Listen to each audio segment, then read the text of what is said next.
So again, you guys Yeah. hauled the unconscious body of this man to Ursula's house, tortured him in all different forms, as well as offering different sort of not so much bribes, but sort of incentives for him to come clean about what's really going on.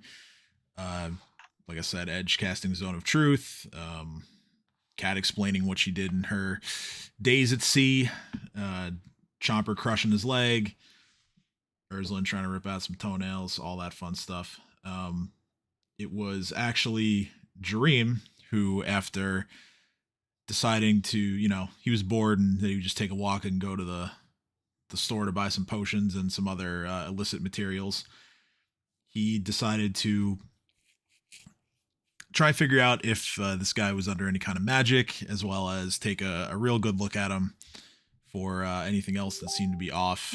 And thanks to rolling a natural 20 on both, he discovered that there was no magic, but it was in fact a clever disguise, and that this man was not in fact Avery Slyag.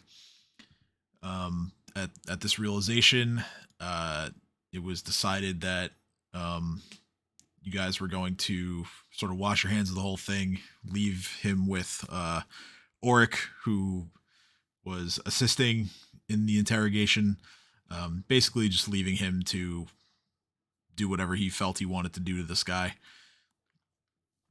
And from there, some of you guys went gambling at the Gold Goblin Casino. Dino and Edge went to the apothecary to pick up different things. Edge ended up getting a couple of potions, and Dino bought himself a healer's kit. And after all of that, you guys went back to Ursula's house for the night. Oh, wait, I'm missing something important here. Yeah, Cade went to the Cipher Lodge with, I believe it was Dino and Ursula were with them at the time, and Cade browsed their rather large library of historical texts, coming across a few different books that were of interest. One was about the giant gibbering mess of a god known as Azathoth that Cade had been sort of following. Then there was the other two books were related to vampires, as Cade was still looking into their origins, including any hints that could lead to finding their father. There was one book that showed us an illustration of a home that had the door was slightly open, as it appeared that someone was leaving, as there was a cape visible. And in this image was the family symbol of Cade's father.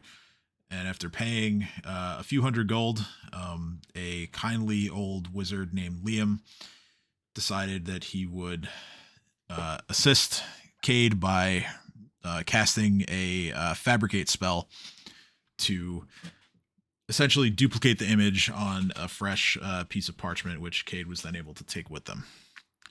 So then you guys went back for a rest. At the very end of last session, we identified all of the magic items that you guys have just acquired. There is the portable terrarium, which Dino took, the Stalker's Oil, which was sort of given to Edge to be used on his armor. Ursula claimed the elemental gem. Cade took the trap sword, as there was sort of a partial match of the same symbol on the hilt of it. And there were a couple other things that went unclaimed. There was the bottled sunlight, and let's see, there was the two mundane weapons, the bottled sunlight, and I feel like I'm missing something. Where am I here? Oh yes, the spice, the striped nutmeg, which there's enough of that to essentially give all of you the effect But if any of you want to maintain said effect, you'd have to go and find yourself some more of it. So, you guys bed down for a night's rest. I'm going to move ahead. Wake up on Moon Day, the 29th of Lamachan.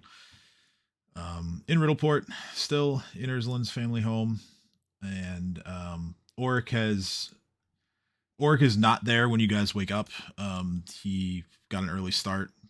He sort of he had said to you guys yesterday that he was going to allow you all to go about any other business that you have while he does some of the investigative work himself on Avery's whereabouts, and he would send for you guys or find a way to get you a message whenever he is able and has more information to share.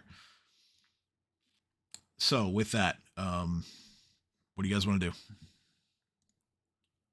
I think it's high time we probably started heading out. I don't think we have any more business in Riddleport, do we? No. Let's start moving. I don't think so. We should probably find a ship and head home. Wait, are we heading back to Sandpoint again? No, We have we're someplace going else to go? to. We have to go to, what's it called? Turtleback Ferry. Yeah, that. Port. So, points of 2 days from Sandpoint is what the There are DM a few said. different orders of operation we discussed. Yeah, points of order here. You would be able to hitch a ferry or some other. You could probably hitch another ride on a merchant ship back to Sandpoint if you want. You don't have your horses with you right now. Yes, I know that. So that could be a factor. They're at Sandpoint. Just fix my audio. Let's go. Nice. Regardless of whether you leave from Riddleport or from Sandpoint, well, Riddleport might be a little bit shorter. Sandpoint to Turtleback Ferry is about a week's journey by really anything that's not a ship. Or even actually, it probably would be by ship as well because you're traveling along rivers rather than open water. But yeah, Riddleport would probably be a little shorter, but up to you guys. Alright, so question. Yep. Don't have any horses right now. Nope. And which would be faster? Via boat to where we need to go, or the horse to where we need to go? You said that going to Sandpoint would take like a week less? Well, if you go to Sandpoint first, that's like, 2.5 days to get back there from Riddleport. And then you'd have to make the journey over to Turtleback Ferry. Regardless of whether, I'm pretty sure it doesn't matter which way you go or which method you choose. Let me just double check my notes here. Let's see here. Yeah, horseback as well as getting a ride on, let's say, like a river barge. Either one would be about a week's journey from the Sandpoint area. So it'd be better to go back to Sandpoint and then go to the I'm sorry, I keep forgetting the place where we're supposed to go. Turtleback Ferry. Turtleback Ferry. I guess. Yes, and my ferry, it's the same if we go via horse or via boat. I mean, it would still take us more time to get back to Sandpoint, and hold on, because you look at the map. Going from Riddleport to Sandpoint and then Sandpoint to Turtleback Ferry is much longer than going just directly from here to there. Like there is technically a direct path, just a couple of rivers along the way that we need to cross. The difference is that do we have our horses by foot? Yeah, the difference is that going from Riddleport, you are likely traveling on foot. None of you have seen any stables in Riddleport.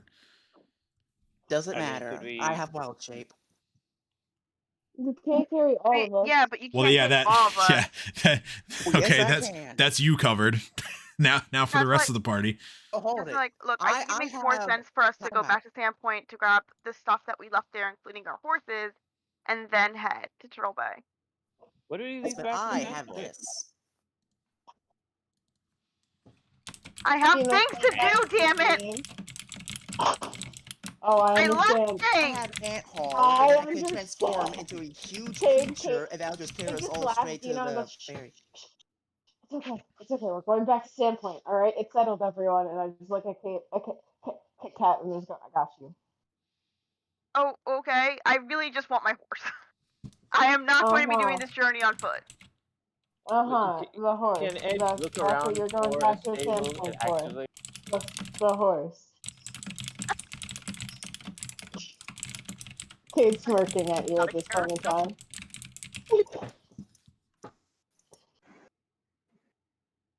Can I roll sense motive to see what the hell Kate is on about? Sure. Guidance 34. Well, Cade, what are you on about? Cade ships Cat and a shopkeeper. And Oh yes, right. We gotta get Kim back to the get her back to the What Kate is on about is that she can see that Cat's like, I need to tell my not lover that I'm okay. Yes, exactly. The one that you won't admit. Like, yeah, Kate says, like, say no more. I got you. You don't have to admit it to yourself. I know what's up. I have no idea what's going on. I need to roll.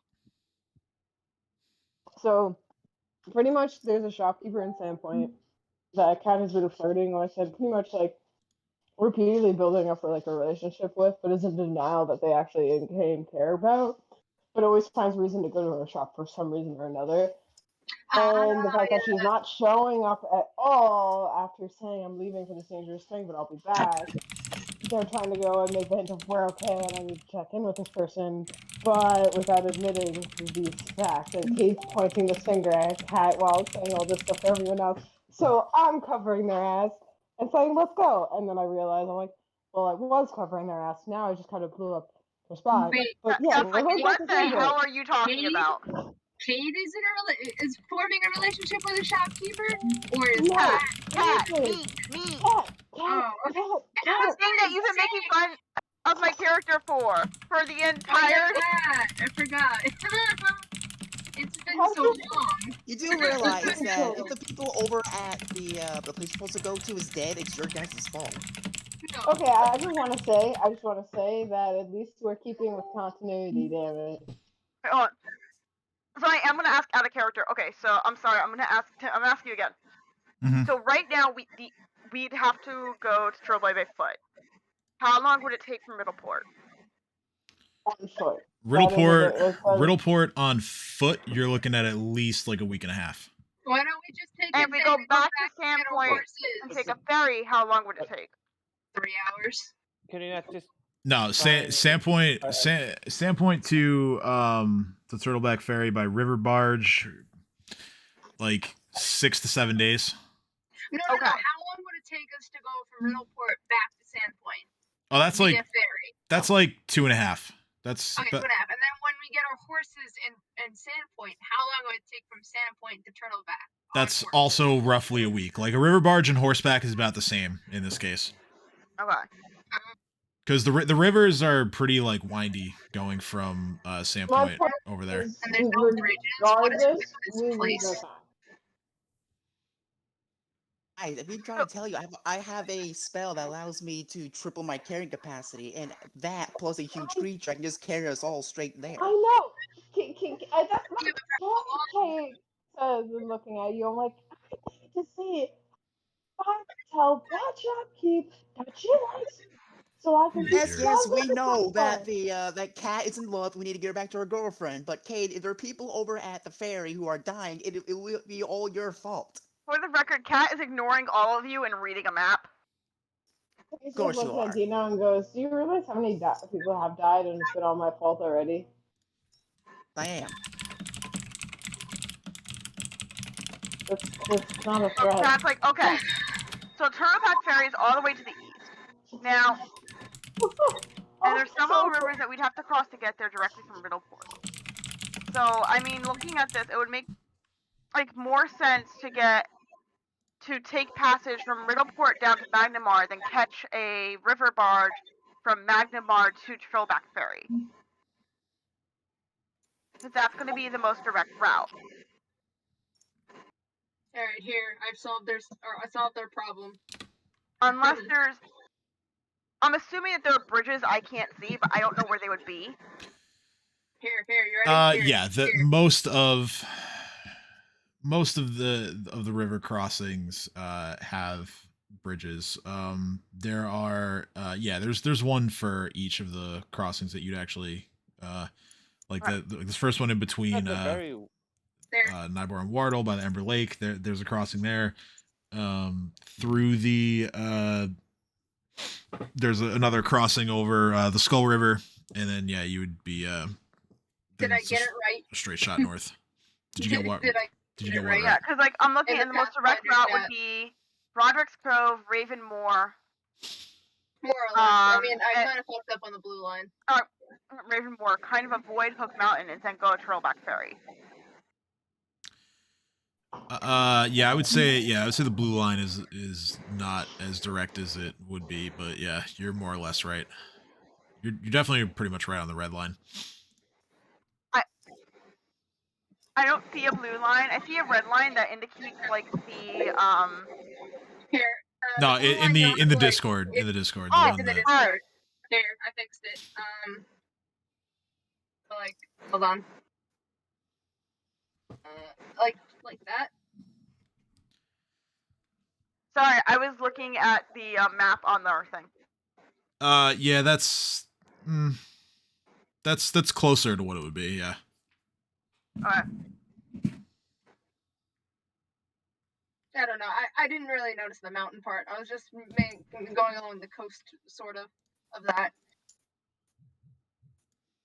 So it's like if we go this way, we do This have way. 2 towns that we stop in where we can at least sleep for the night someplace safe, and And the red line or the blue line? blue line. And On the first one or the second one? Just because I fucked up the blue line on the first one. For the people watching, the blue line goes from Riddleport to Roderick's Cove to the second one. Ravenmore to like the Hook Mountains to Turtleback, whereas the red line goes from Sandpoint to Nearbor to through something forest. So and then to Kat has a map out in front of everybody. She's like, all right. So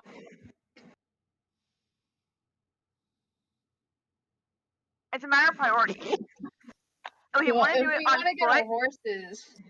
and we want to do it on foot, then we can leave from Riddleport, and there's 2 places that we can stop at where we can at least get our rest.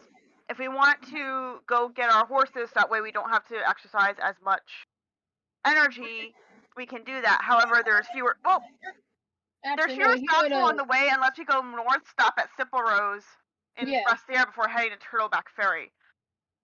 Yeah, we could do that. But that's if we leave from Sandpoint. If we leave from Riddleport, it's Roderick's Cove, Ravenmore, and then we get to Turtleback Ferry. We pretty much just head southeast the whole way. However, we have to do the whole thing on foot. The third option is to head back to Magnamar, and then just take a river barge to Turtleback Ferry. Why would we go I feel like all the way back Magnamar to would take Magnamar? longer. Did I just hear Dino say we should go to Magnamar? I'm saying I think Magnamar would take longer because it's the furthest point, and then the river isn't exactly direct. Versus Riddleport or Sandpoint, it's a much more straight line, or at least better than Magnamar. I agree with you. I'm just mapping out the options. I finally. So, It's Ed, been what do you think? Are looking for horses. Which, again, we don't need because I have Wild Shape and Ant Haul.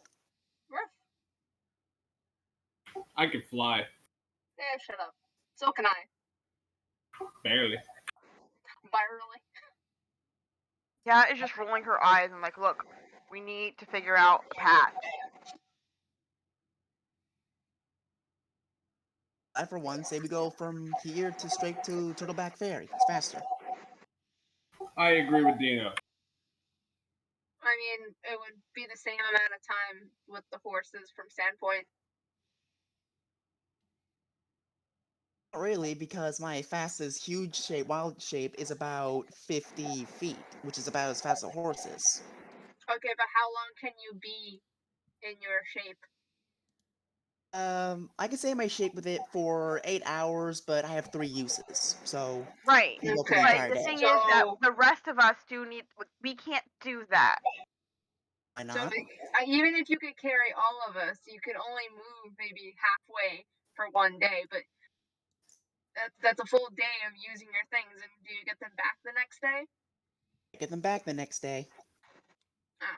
Like, so honestly, what I'm thinking we do is, so our options are either go 5 foot from here, because Dino, I don't think it's a good idea for you to use up all of your energy to take wild shape the whole time,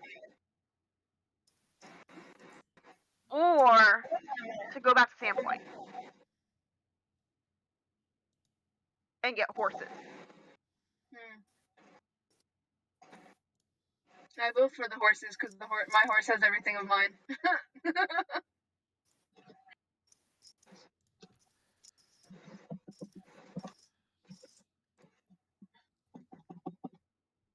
I personally vote for the horses because it means that we'll be spending less time unsheltered. I agree. Kay just says, looking around at everyone else, and goes, I mean, y'all know my vote. Like, I say let's go. Get the horses and come back. He's like, look at it this way. With the horses, we'll save ourselves maybe a half a day. And that's not a lot, but a half day is something. I say, looking around at everyone else. So if we want the most quickest and efficient way, we get the horses. It's Also not much to consider attack, this, but while it's we're something. on the ship, we can make a plan of attack. We can use that time wisely. That's true. Not really. It's really not that helpful for a plan of attack if we don't know what our enemy really is. Well, regardless, it's still half a day shorter. You'd be surprised how far in life you'll get with half a day. Well, that's my point. By going to get the horses, we save a half a day. I don't understand why that's a bad thing. How is getting the horses faster? It's going to take 2 days to get there, plus another 7 to get to the ferry. Because a week and a half is 3 days plus 7, and 2 plus 7 is 1 day less, technically, if you want to go that way. That's the math I had. Kate just looks around and goes, I also have never had actual schooling, so take what I'm saying with a grain of salt. There's also fewer river. Yeah, there's also fewer river crossings as we go from Standpoint. You can rush us over as your Dino to the houses, the horses. I can't even speak, I say. And then see if that gets us there any faster. I look at the Cat's DM. also going to look at the map and go, there's also fewer river crossings. We only have to cross twice instead of if we go from Sandpoint as opposed to 4 times if we head straight from here.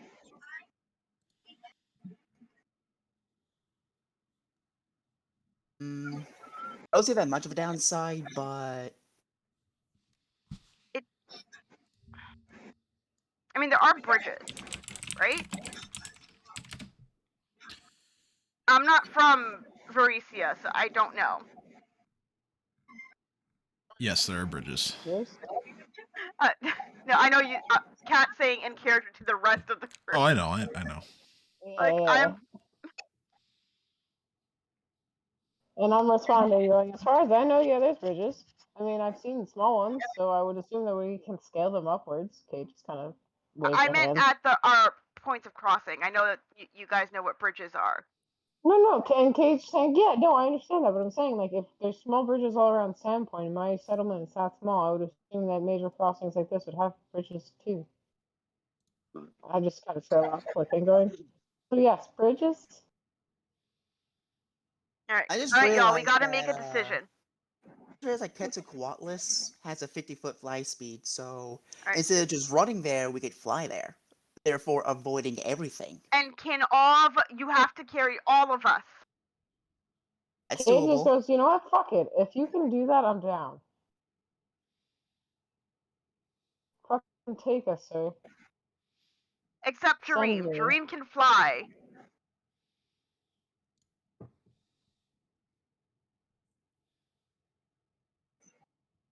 Yeah, that's right, Jareem. Fly yourself. I don't know.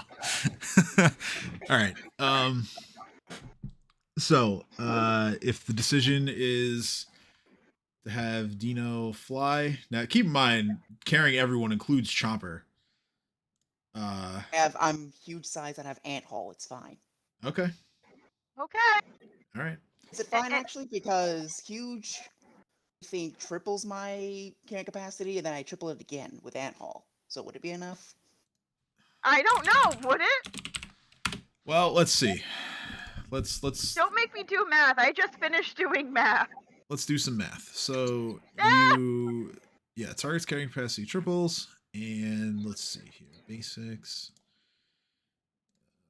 I do get increased strength with the wild shape, so let me go ahead and use that real quick just to make sure. Yeah, you should have the buff in there ready for carrying capacity.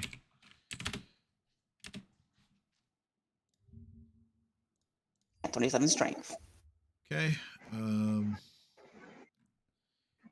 see here.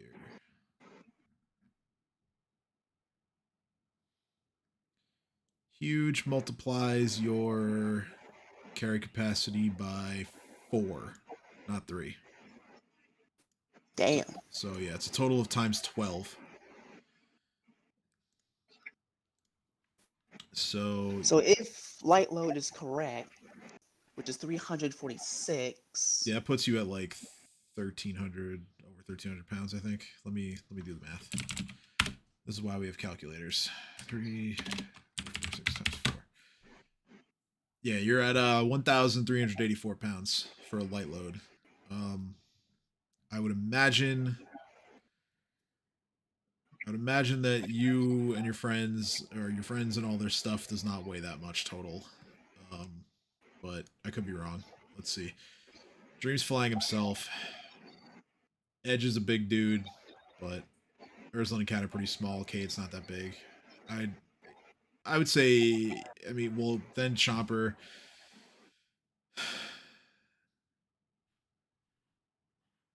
For the sake of moving things along, I would say you could probably do it.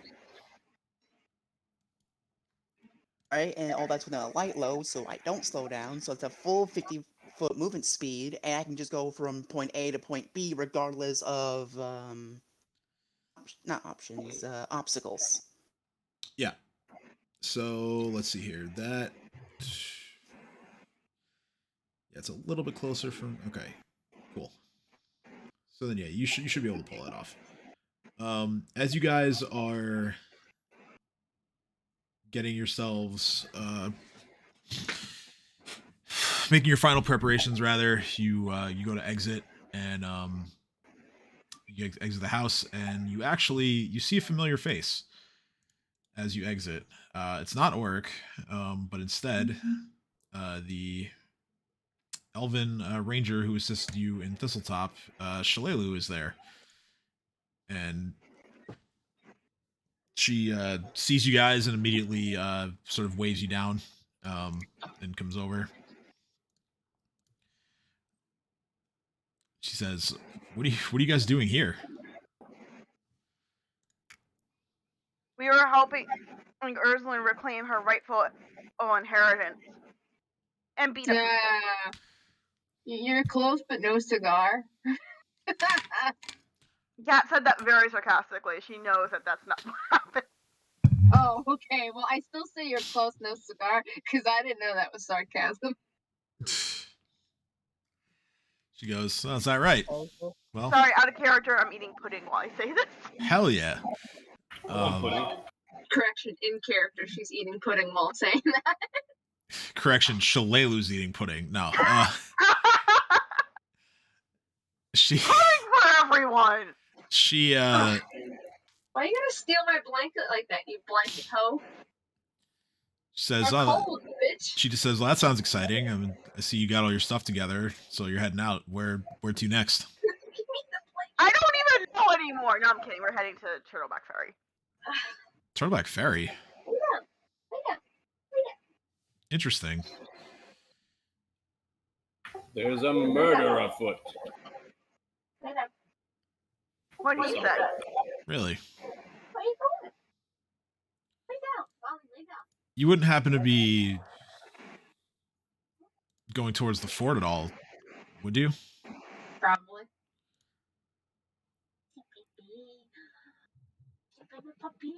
So you are heading to Fort Rennick. Sure. Yeah. This might sound odd, but would you mind if I tagged along? Can I It's What up is to Sense Dino motive? since he was gonna fly us. Can you feed yourself?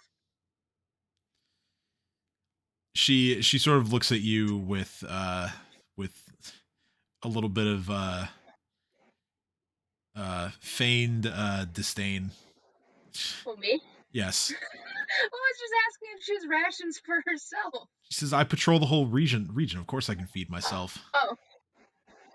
There's no disdain, you darling. Sorry, she meant she wanted to make sure that you had your rations in order, not do you need a babysitter? Oh yeah, I didn't mean it that way, if that's how she took it. Oh. Sorry about that. No, it's no trouble. But yeah, as it happens, I have some business in that area, so. Let's see. Yo, Dino, we need you. Howdy. Shalalu would like to join us. Are you okay with that? Let me do some quick calculations right quick. Do you need to know our weights and stuff? Where's your puppy? For reference, Shalelu is she's in very good shape herself, and she's an elf, so she's not like overly heavy. Here's the question: do we tell him how much we weigh plus how much we're carrying? Yes. All right. Well, then I am. But yeah, she travels relatively light, so. I'm 180 right now. Okay. That's not including my coins. Yeah, no, I don't count coin weight. That's fine. These don't weigh anything. Hold up. I imagine Cat's roughly the same. Probably 120 plus. Right. You are Yeah. 82 pounds. So I'm liar. 186.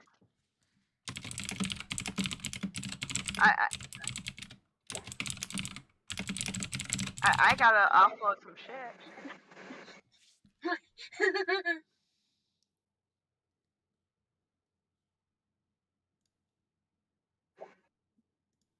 Refresh my memory, Tim. What's the magic number?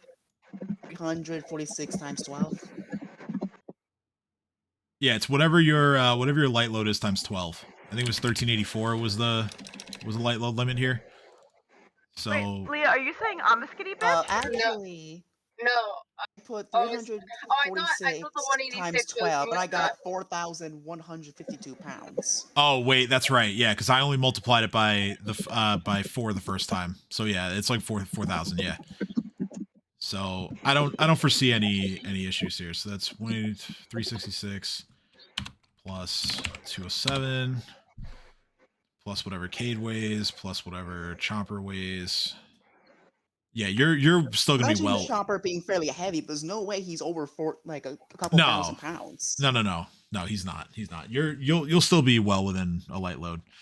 I'm gonna say it's fine. It doesn't slow us down, so I'm down. She says, "Perfect." But yeah, fix that if you're doing like KG, you're like 200 and something 30 stone. Oh my god, wait. Well, forgive me for using the superior metric system, okay? Listen, I agree, but to fix it so that I'm not going to have this argument. You guys can. I'm not going to participate. Alright, so you're 125 kg, which is times 2.2. So you're 275 pounds. You're 275 pounds. I also way plus the overshot on the conversion to stone. Oh my! Oh, okay. Well, in that case,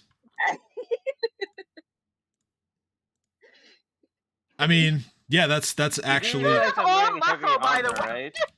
That's why I corrected it. I said Both yes. weight is like 50 alone. So he actually weighs 25.5 stone. He rounded up, okay? Yeah. No, I actually didn't. 3v7 is exactly 25.5 stone. How many stone do I weigh? Hold It's- on. How many stone do I weigh? It's 14 pounds to a stone. So It's 14 pounds for a stone. Okay, so it's 26 divided by 50. I'm at an even 55 load right now, so I'm really happy. I weigh 13.3 stone. anyway, so Shalelu looks at everyone and says, "Well, I noticed you don't have horses, so how are we getting there?" Okay, so let me just do this quick Dino, math do you here. want to explain this one? We do this a pterosaur way. We fly. You what? We take to the skies. How much does Rob's character weigh? That doesn't matter because he matter. can fly. Oh, yeah, he's so flying, he yeah. doesn't have to. He doesn't have to Alright. worry about that. He can fly himself. All right, well, how much does Shalelu weigh? Not a lot. Like, it's probably her actual weight plus her equipment is probably about as much as you and Kat. Refresh my, So I'll just refresh do my memory. 180. Who's Shalelu? That way it's...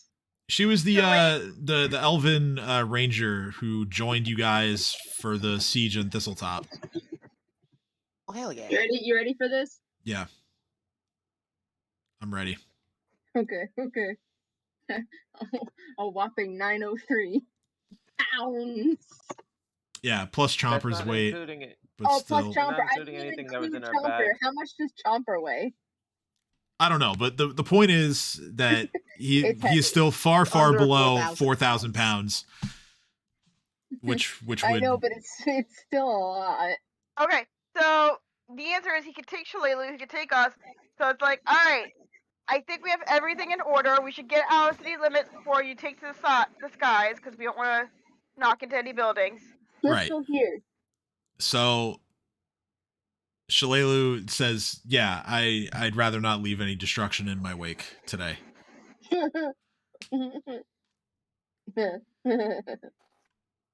So with that, you guys all exit the city. At which point, Dino does his little transformation magic. Turns into was you say a pterosaur? That's what you're turning into. It's a Coatlus. I Pterosaur didn't is the include basic Cade. I general just realized Quetzalcoatlus, that. okay. animal group. Okay, Is so Cade being carried too? yes, everyone except for We're Dream getting is being carried. carried. It doesn't matter. He's still below 4,000. Everyone except for Or Dream is is getting it? carried. It is yes, Unless Cade is like super fat and none of us know it. yes. How Cade much does Cade weigh? Cade Chungus comes out of the River Runner full. No, so It's like, so Cade is secretly 3,000 pounds? all right, so Wait, we're now 138. traveling. There's a comment. How do you guys want me to go about this? Do you want me to kind of like do each day? Do you want me to just fast forward to when you arrive at Turtleback Ferry? What's Where Forward. That's for each day. that will take us? No, What- fast forward, and then we can recount crazy adventures that, I like, mean, can we do three Let's days travel for worth? So, like bitches. a little thing at Roderick's Cove, a little thing at Ravenmore, and then Turtleback. yeah, we can do that, sure. Because I want to visit the stores. All right, so Roll me some goodies. It's a It's- chance that Turtleback Ferry's in trouble, by the way.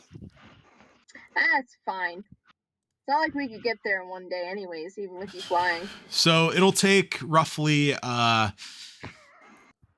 day and a half of travel to reach Roderick's Cove. So I'll go ahead and get to Huzzah, there. told you.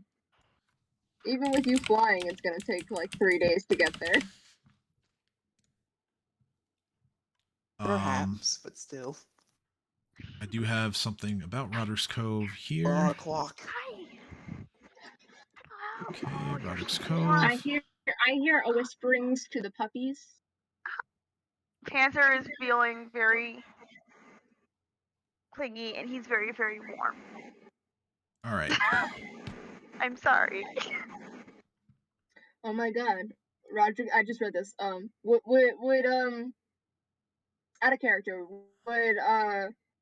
would Dino know that Roderick's Cove was founded by immigrants leaving Magnamar?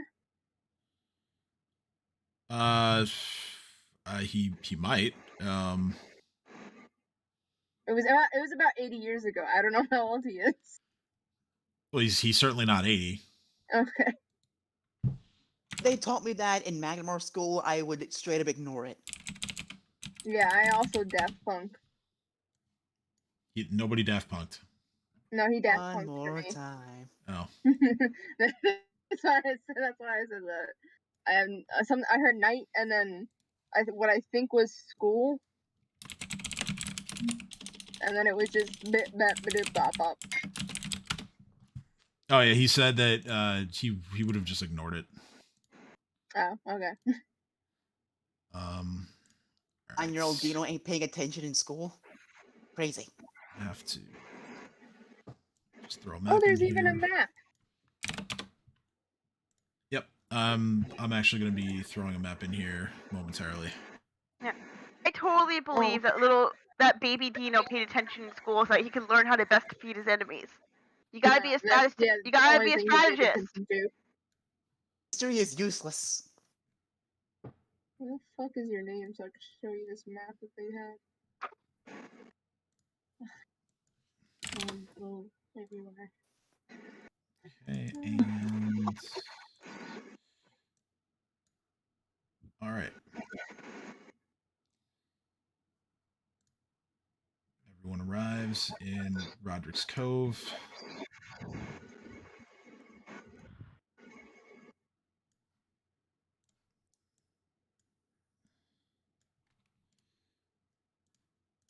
Just getting the tokens so that you guys can actually see things.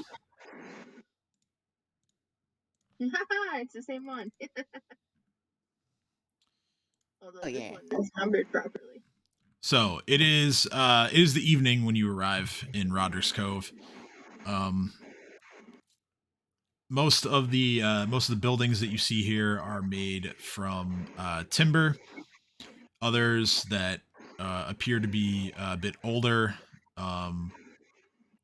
look like they have at least some stone reinforcing the outside. The streets are paved with gravel, and there's a small creek that runs through the entire town. As you see some mills along the banks of it. The first Is this giant dinosaur flying up on us? the building you see immediately when you enter the town is a chapel of fair size, with imagery and symbols dedicated to Pharasma on the outside.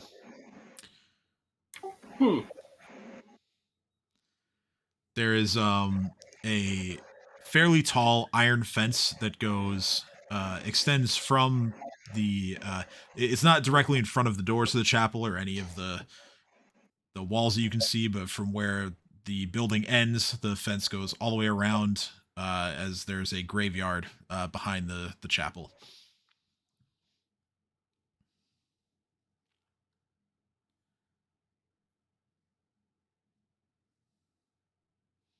We should probably find some place to chill for the night. I guess we could just walk down the road and. What is that? This one? Yeah. Looks like a mansion.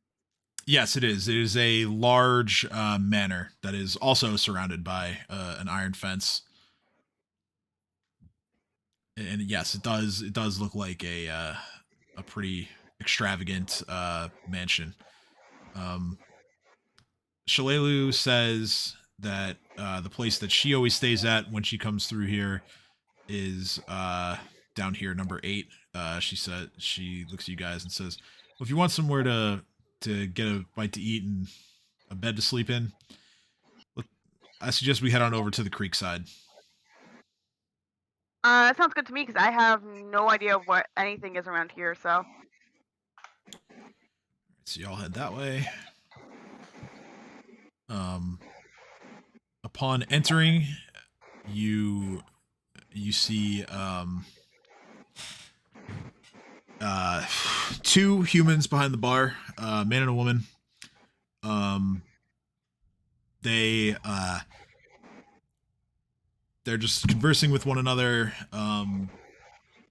More in a sense that they are siblings rather than married. There are not too many patrons in the tavern right now. It is middle of the week, so most people are already retired for the evening.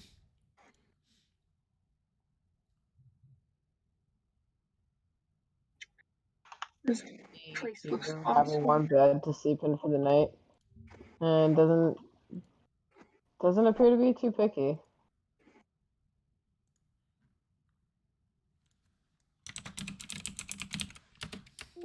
Man, if we were actually doing like anything in this town besides just resting, I would be so happy. Where's that? Oh, out of character, there's a meat shop, there's a smokehouse, there's a bakery. Like, this just seems like the perfect place to just settle down and live. I might do that when I reach level 20. Oh, I'm sure there's something wrong with it. There's always something wrong with places. Mm. Anyway, to sleep. Okay.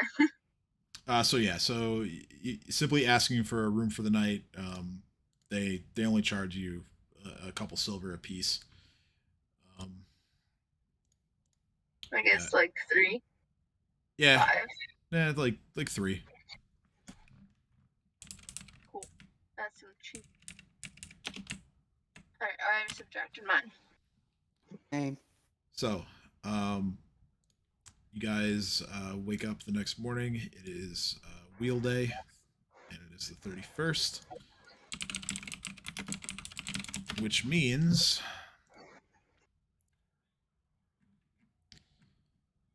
it is now it is the last day of Lamishan. The in terms of the calendar, there in some parts of the world, the festival of the witch has just concluded, and you wake up to a cloudy and windy day. There is a bit of a chill in the air, and Shalelu, by the time you guys are all like up, or except for Edge, because Edge is always up early, but Shalelu is up even earlier than Edge, getting ready for the day. So Oh shit. she seems to be eager to move along as soon as everyone's ready to go. She's fully packed and set to go, as some of you are even just waking up or taking care of your spell prep. She doesn't try to rush anybody or anything, but she does. So Edge, you, as you get done first, you begin to see her start like pacing in the halls outside some of the rooms. Is there anything particular I see her like, or hear her say? Can I roll for like sense motive? Yeah, roll sense motive. She isn't saying anything. But yeah, you go ahead and roll for just her body language. She does appear to be anxious. 16. As she's pacing.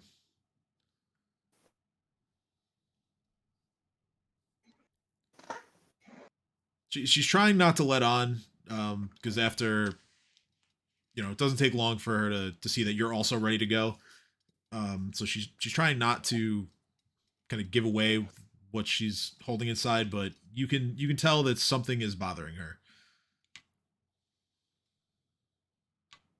So Edge was kind of just sort of, since this is the first time they've technically met, isn't it? I wasn't here for that. Yes, yeah, no, you hadn't met her before this. So, all right, so then Edge is just sort of, give her the once over, look her up and down, and just sort of be like, "You look nervous. Is there something we should be aware of that's happening in Fort Rannoch?" Well, it's more my concern than it is any of yours, but Do you know someone there? I do.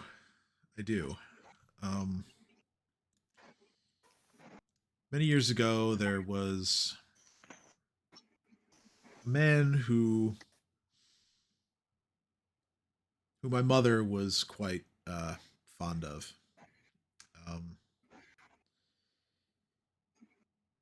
The man's name was Jakardros, and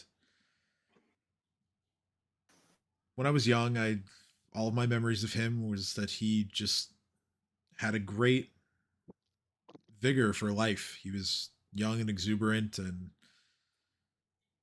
always wanted to take on whatever challenges came his way. But then tragedy struck us when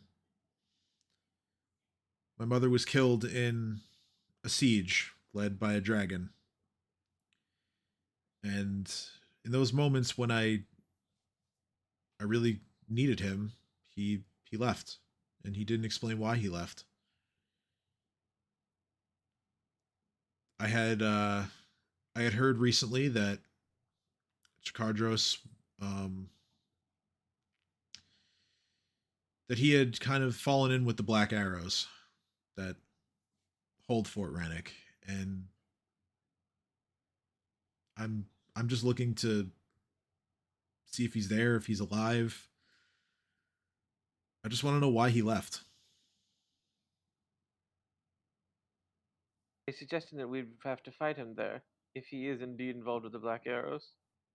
No, not at all. The Black Arrows are good. They are. Well, sure, but it seems rather suspicious that he would leave right as the dragons attacked. Did he say that he was going to go for reinforcements, allies, and like? No, he left after the attack. I guess he couldn't bear the pain, but still, I was only a child. He abandoned me. I can't say to know his reasons. I barely know the man himself, or you for that matter. No offense. But for now, I'd just say keep on your guard. I don't know what's at Fort Rannoch. That worries me. Well, whatever's there, I intend to get my answers.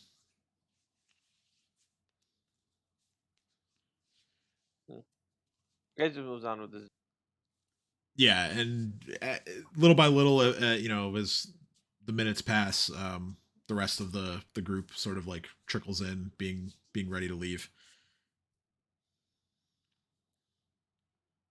Can't rush the power of being a Quetzalcoatlus, all right? It takes time.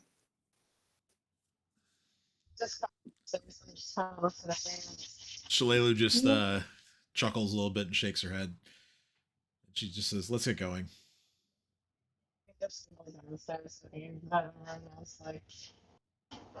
Like you have a stink eye kind of thing, like where you can't really deal with the light yet, and just looks at everyone and goes, "You know what I hate?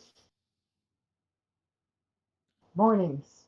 I fucking hate mornings, especially silence. I'm sure you guys want to go." And then you see this bag get dragged down the stairs with a whole bunch of shit, and you just see Kate pull their bag and pull thing out and like pull it open and start throwing everything in there. to make sure that they have everything from their room. And says, hey, whenever you guys want to go, you can go. I like this. Can I food? Can I? Is there breakfast? Can we eat? Kate trails off. Hey, to get going, all you have to do is sit down. Stop complaining. Just collects and goes, I thought you all were, look, I thought I was late. Kate just sits down at the desk and says nothing else. Not the desk, the says nothing else and just waits patiently for food. Even if it is just a quick ration or something before I leave. Okay. Before we go, quick question. Yep. How strong is the wind? It's not so strong that you'll be particularly adversely affected. It's there are some gusts that kind of pick up, and again, it's kind of cold outside, so they Basically, to translate this to the airport speak, you'd have a little bit of turbulence today in mid-flight. potentially. While it is overcast, it doesn't really appear that that it's threatening a storm or anything. It seems like it's just a cloudy day.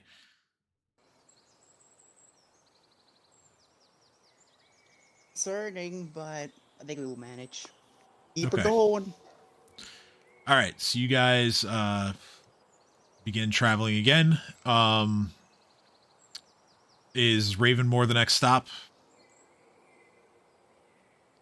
Or was there somewhere else?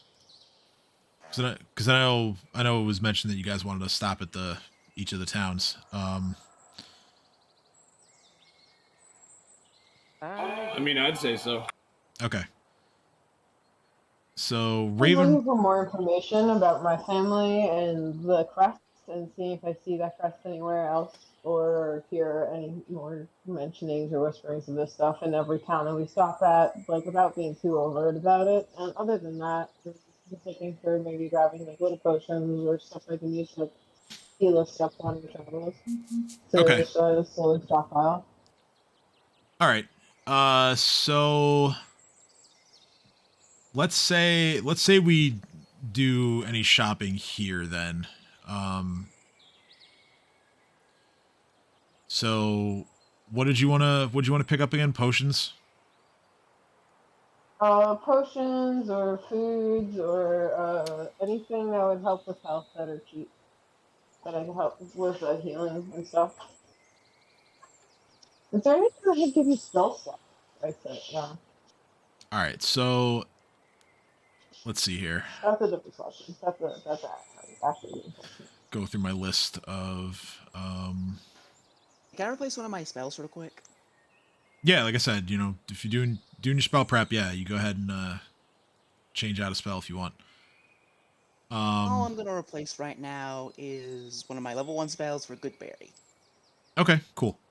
By one, I mean all of them except Ant Hall. All right. So yeah, you prepare enough casts of Goodberry to cover however many it is that you want.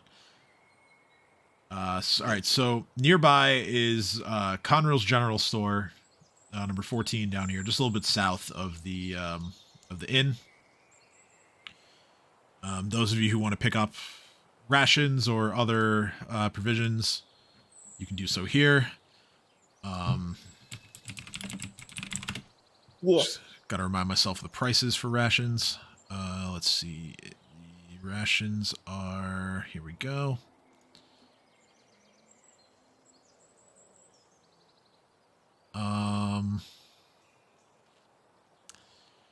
So yeah, it's 5 silver pieces per pound of rations.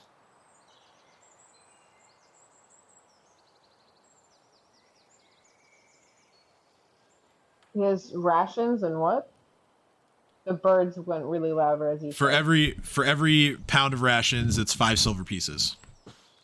Alright, so knowing that I can actually hold a shit ton, I'm going to buy 14 pounds of rations, so two weeks worth essentially. Yep. All right, so that's 7 gold. Alright. Also, since you had mentioned potions, there is an apothecary, number 5. I want to hit the bakery before we leave this place. All right, so yeah, you want to go to the bakery. After that, I just want to buy something real quick. What do you want to buy? Giant jar. A giant jar. Yeah, I'd say you can get that at the general store. I'm gonna go to the apothecary. Okay. Apothecary. It's a general store. Now, when you say giant jar, how giant are we talking? Reasonably sized. Like, I want to put my good berries in it. Oh, okay. So it doesn't have to be that huge then. I have a lot of... Are you making like I can use like a lot of... preserved good berries?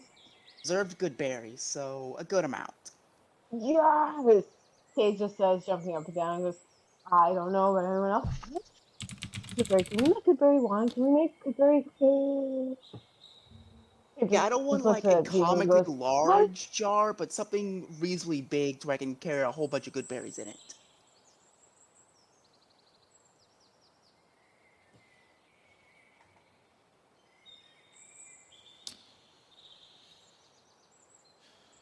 Okay. So yeah, you go ahead and you find what you believe to be a suitable jar. Again, only a couple silver. It's not like that's a very expensive thing. Yeah, I just realized that I need the berries in the first place. I'm gonna buy a shitload of berries. All right. So yeah, then that brings it up to probably. I mean, how many berries you buying, or how much weight of berries are you buying? Let's go 10 pounds of berries. Okay. So let's see. It's not full ration, so I'll reduce the price with the jar. I'll say like 3 gold. Awesome. To break up a perfectly even number, no. So, Ursuline, you find yourself at Blackberry's Bakery. Inside is a middle-aged halfling woman. Where am I? The bakery is so named because Roderick's Cove is known for having lots of blackberries that are local to the area. They're known for being very good. And as it happens, the woman who runs the bakery is also named Blackberry. Yes. So what I didn't steal nothing. Shut up, Gage. What does she have like for goods wise? So around the bakery, you find breads, muffins, pastries. She also has jars of blackberry jam and jelly, and there are other confections like donuts and like turnovers and other kind of like specialty pastries. Oh, why would I make these things? Curlers. Yeah, like she's even got a couple like pies and cakes as well. Oh, but all blackberry. Shut up, Gage. Yeah, pretty much everything is blackberry here. Damn. He's just like, what kind? Blackberry kind. Blackberry. It's in the name, Gage. Shut the fuck up. Cat just wants pie. Well, you're not there. Oh, I'm not. Okay, sorry. You can be if you want to. I mean, I don't know. Ooh, I don't know where everyone is, but I want pie. All right, so you go to the bakery. I'm like, I want pie. I'm like, I want pie. Yeah, there are pies. Can I have a sample of something? Sample of pie. A sample of a donut, I guess. So I can see how good these blackberries Looks at you and goes, I'm just Okay, so she she their head and just slams this like gold pieces on the counter and slides them at them and is just like, I'm buying a whole pie. We're all having some. this halfling she's very friendly, and yeah, she cuts you a small piece of a donut.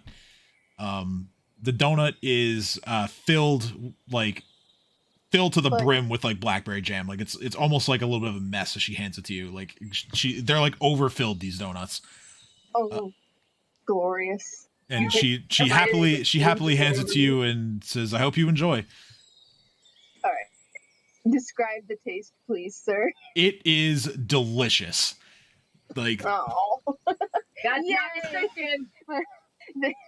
That's What? I was slight disappointment, but good.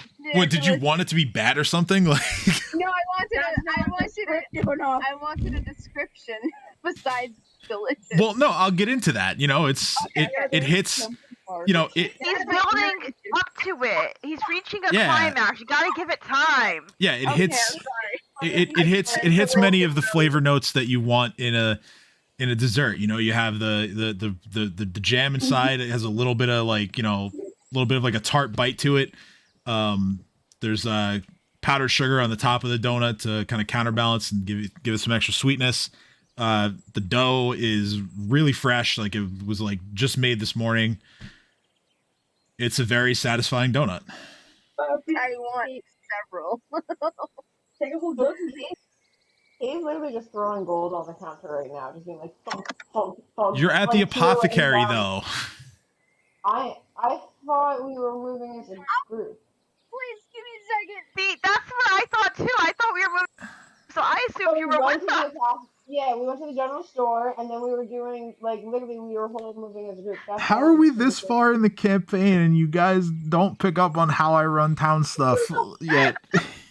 Like- This is the first time Because I've we been just to keep this assuming football. that we're with the group. Okay, fine. You can be with the group. Here's the No, thing, that's Tim. fine. Most I of the just time want we to be- state when we're doing other things. No, it's fine. It's fine. You can be with the group. So Now- last time we didn't, so we just assumed we were all together. My brother Now- smacked me in the eyeball Okay, with the now salmon. before I go any further, Dream, you were set on going to the apothecary, or do you also want to go to this bakery? Come get pie, Jareem. Pie. Rob? It might be good. Fine, no pie for Rob. Yeah, he went to the apothecary. That's it. Fine, no pie for you. He had his chance. Actually, the apothecary scene is going to be even funnier if Dream goes by himself, so I'm okay with that. So yeah, you guys, or Ursula samples this donut and loves it. And He hit me in the eyeball with the salmon. the halfling woman, Blackberry, who runs the bakery, she sees how much you're enjoying it, and she's like immediately like reaching behind her for a box. She's like, "You're gonna want some more of these, aren't you?" Okay, just nodding their head, yes. I'm just looking and she's like, "You gotta touch me." Hold on, bite. And she just leans over and takes a bite out of Ursulin's donut. Yeah, and it's as I described for Ursula, it's everything you wanted and more. It's a truly remarkable donut.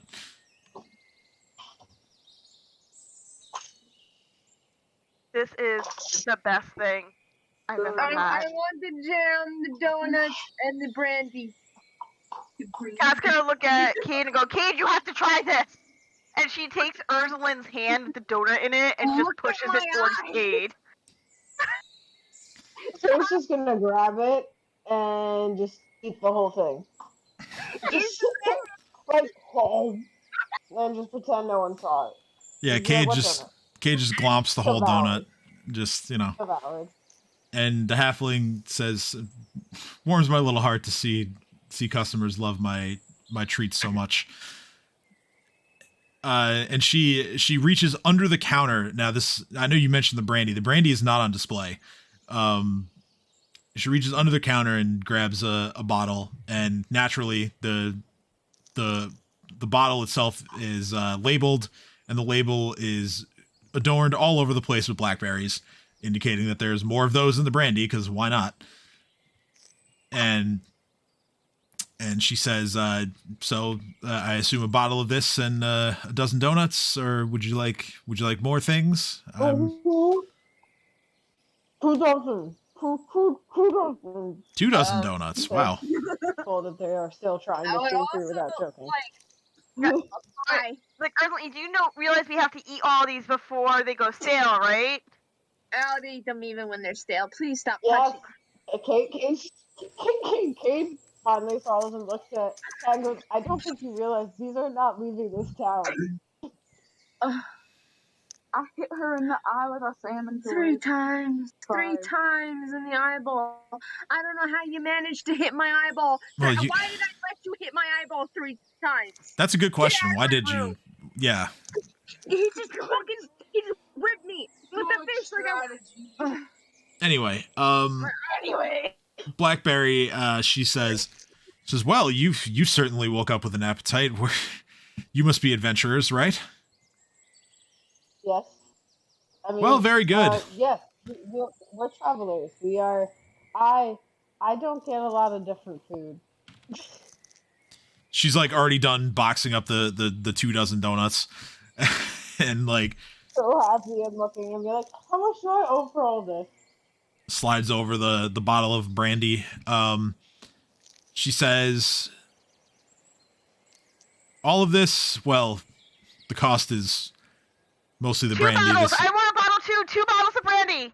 And Oh. Kat says it exactly like that. Like, wait, no, me too. Okay then. And she reaches for another bottle of brandy, puts it on the counter.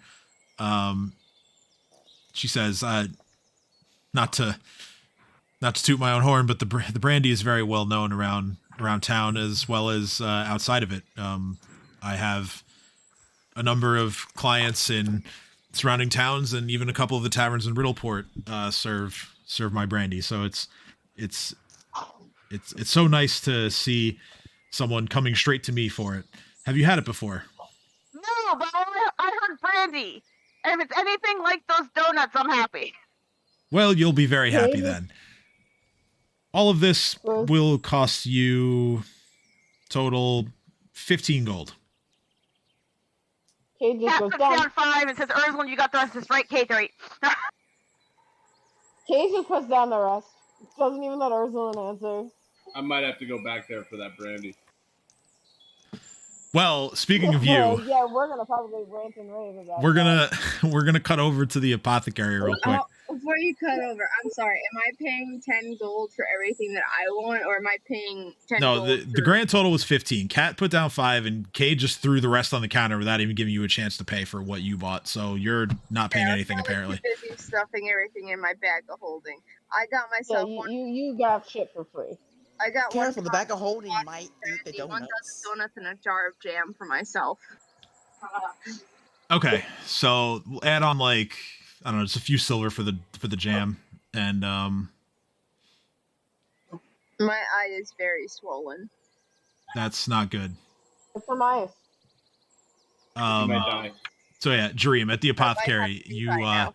you walk in, and the door makes a little bit of noise as there are some bells that are on the inside of the door towards the top, and you hear like a smaller sounding voice, potentially another halfling, call from the back, sort of behind like a curtain. He says, "I'll be right with you." You can actually you look around, and there are various herbs and more like kind of like holistic and like that sort of medicinal types of remedies. There's like bombs and ointments and sort of like just natural medicines all around here. You, after hearing the voice, you kind of like tilt your head a little bit to see what's going on like behind the curtain. And as it turns out, not only is this the apothecary, it's also the town's barbershop. As he is currently cutting the hair of another halfling who got there first thing in the morning to get a fresh cut. You notice that he has you can make out that there are different sized stools that are lining the wall of the barbershop area, because it gives the impression that he services lots of different races here that come through here of varying heights. And he himself is actually standing on a stack of like 2 or 3 like crates so that he's able to cut the hair properly. I love this place. Yeah, so it takes a couple minutes. He finishes up, and the his barber client pays him and leaves. And he says, "Oh, sorry to keep you waiting, friend. What do you need?" Apothecary barbershop, not bad. Yeah, it's the only one I know. So what do you got in terms of potions over here? Potions. Well, I'm not much of a magic man, so the potions I have are, well, pretty simple. Mostly curative stuff. I keep a small supply of healing potions on the wall to your right.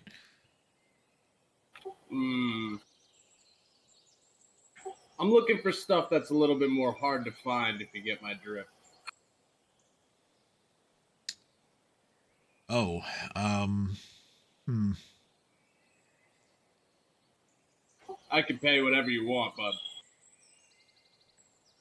Well, I must say, I've done my best to distance myself from that life.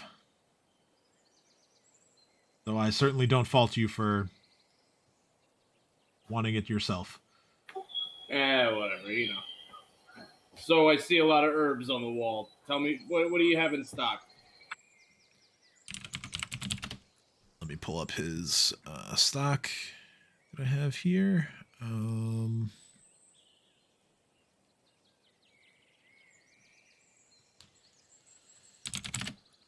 And can I tell if he's lying? Roll sense motive.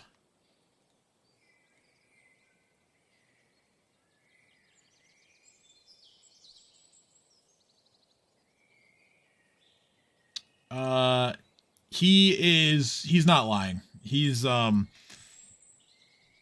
you could tell from like the inflections in his voice that he really did used to partake in things like that, and as well as selling it. But he is he's doing his best to keep everything on a straight and level for now. So yeah, he's not lying.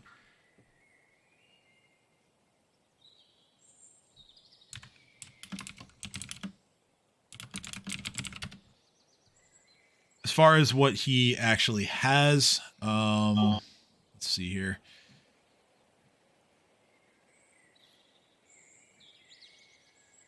Just make some rolls here.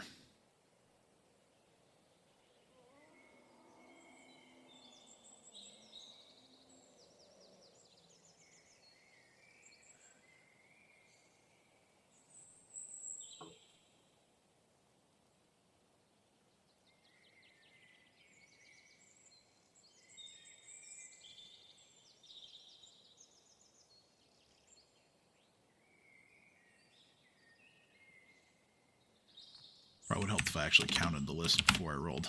Okay. So, his first item that he shows you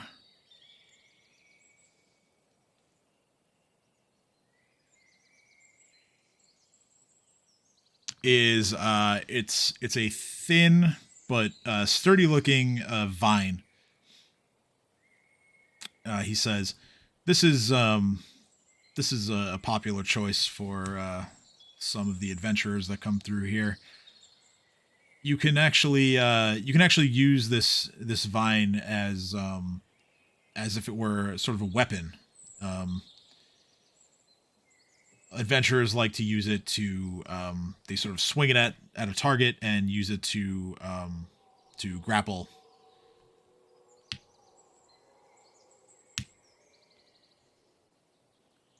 And some of the more unsavory types that I've come across have told me stories of, well, let's just say that they enjoy using these to choke their enemies. Do I know what it is, or? Yeah, they're all labeled. It's literally just called a choke vine. What exactly is it? Just a vine? Yeah, it's like a long and thin, but again, pretty like sturdy looking vine. So yeah, the way it works is you sort of swing it as if you were wielding a whip, and you can only use it to make a grapple check. If you succeed, the vine will actually spring out of your hand and begin trying to basically strangle its victim.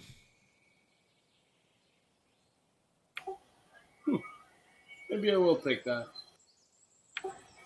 All right, what else? Next, he shows you a fungus. This one is labeled Destroying Angel. I like it already. Yeah, so it is a long stalk-like fungus that has almost like a shiny almost looks like a filigree, like about halfway down. Up top there is it looks like a mushroom cap, but instead of like a full-on mushroom, looks like a bunch of almost like puffballs that are attached to the top. The halfling explains to you that this can be applied to a weapon as if it were a poison. It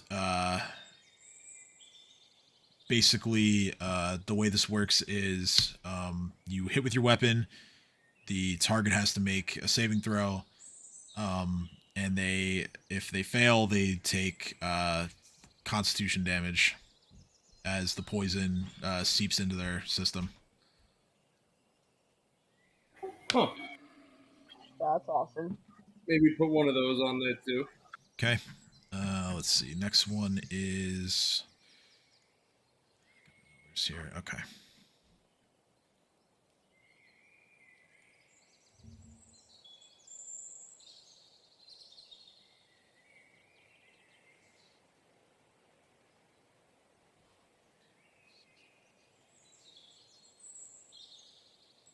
Next is it kind of looks like in a small jar, it looks like almost like a clump of grass. The blades of the grass themselves are extremely thin, like almost basically pretty much like needle thin, which is fitting of the name as it's simply called needle grass. The halfling, he says, I should warn you, if you plan to handle this stuff, it's best to wear gloves. And he explains that the adventurers that he's come across that like this stuff, he once had someone demonstrate for him what it does, and it's used as a thrown weapon, basically. One like unit basically of needle grass can be thrown with an increment of 20 feet. If you hit with it, it's a ranged touch attack. It deals 1d6 points of piercing damage with a reflex save to reduce that damage. I'll definitely take that. And I'll take like 4 of those. He also mentions that because you were looking at the Destroying Angel, the fungus as well, he says you can actually combine those two. You can apply a poison to the needle grass to use it that way. Exactly what I was thinking. The final item that he shows you is it looks like a fruit, and it's unlike any sort of fruit that you've ever seen before. It is sort of like an elongated pod that is like a bright blue in color, and there are sort of like wispy hairs that come off of the fruit. This is called Weird Lock, is the name of the fruit. The halfling says, "This is an exotic fruit. It's as far as I know, it's only found underwater." He explains that a weirdlock fruit can be activated, so to speak, as if it were a weapon, although it doesn't function as a weapon. When you activate it, you gain 1 use of an ability where you can consume. You can consume the fruit, or the beans that are inside the fruit, the pod of the weirdlock. You gain plus 1d3 to your next skill check.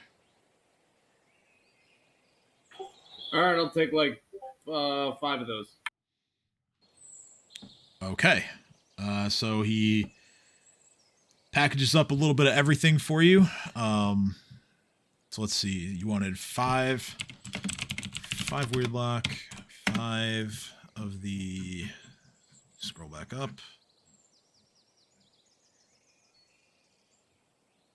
Needlegrass. How many of the fungus? I should take 5 of the fungus also. You want me to just make it like 5 of everything? Yeah. Like, all right.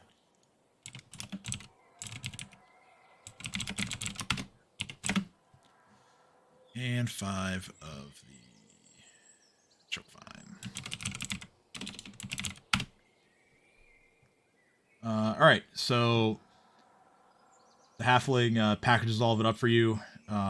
He says that the total cost is going to be 20 gold.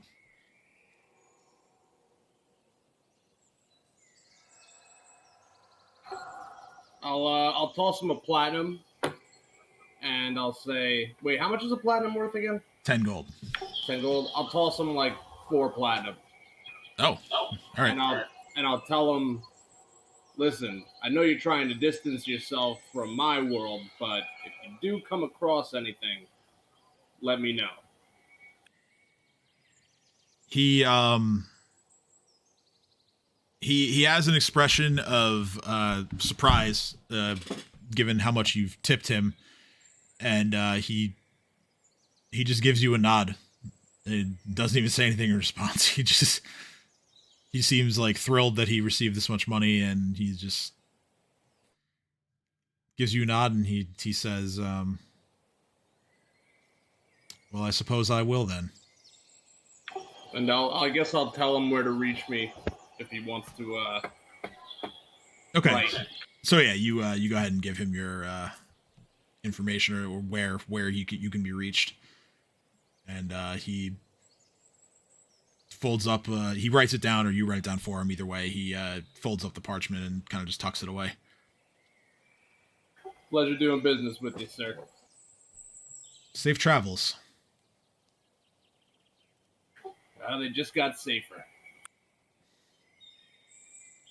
All right, so then you wanted to go over to the bakery.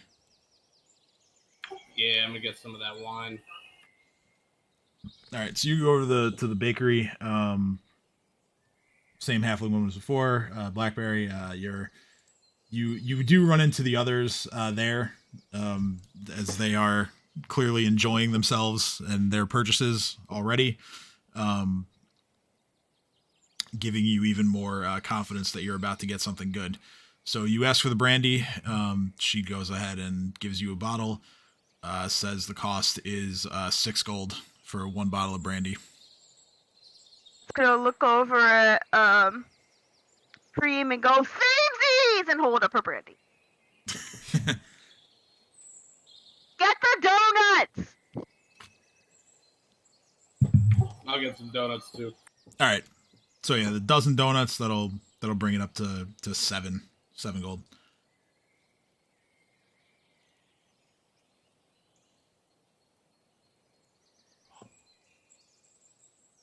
So yeah, you pay, you take your stuff. Is there any other business in town? Oh yes, Dino. Oh, yeah, Dino went and got his jar already. Sorry. So yeah, anything else anyone wants to do here? I'm just gonna go back to the room and start making bombs out of this needle grass and shit. Tim, can I get that I have greater to go one home and spider? enjoy some brandy and donuts. Or not home, but back to the room. What, you need me to put that on your sheet? No. No, Dino. Oh.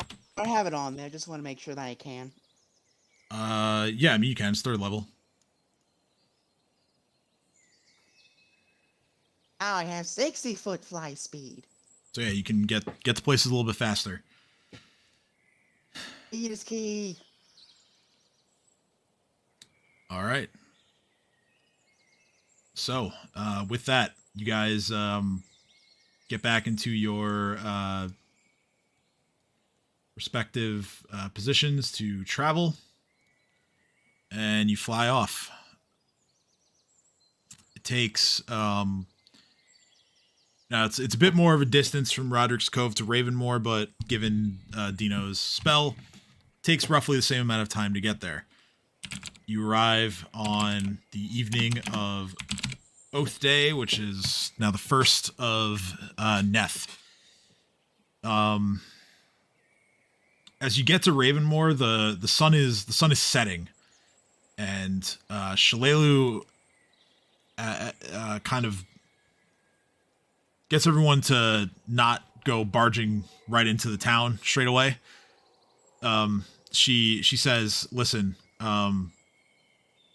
Ravenmore is great and all, but at night they are very, very secretive and unwelcoming to outsiders. I don't think we should head in there. Maybe wait until the morning." So let's set up camp outside.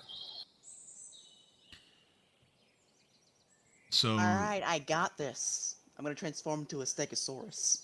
all right. So you go ahead and you transform again.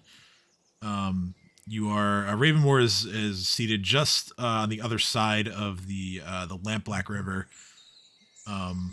So you have the slowly moving river as a sort of backdrop of sounds as you are setting up the camp and getting ready to relax for the rest of the night. You know how I made that lean-in shelter last time? Yes. I'm gonna do that again. Okay. So yeah, you find a couple of suitable trees and other, sturdier foliage to set up your shelter. It takes a little bit, but you manage to get it up in relatively short order. As night falls, I would like Cade to make a perception check.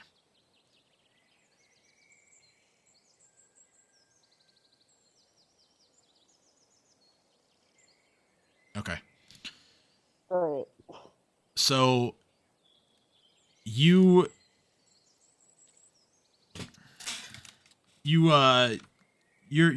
sitting along the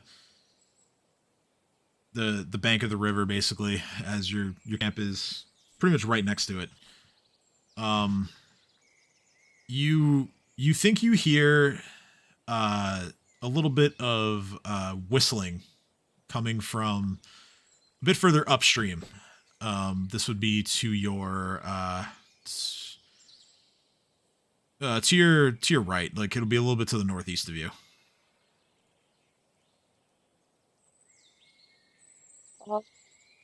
I'm gonna try to not leave the camp, but move a bit closer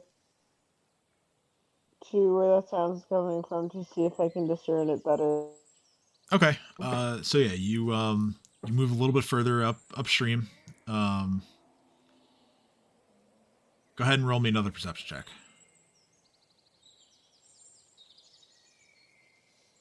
Okay. Hey.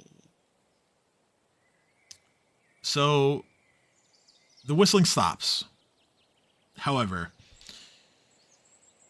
you begin to see different different colors of almost look like lights from within the river.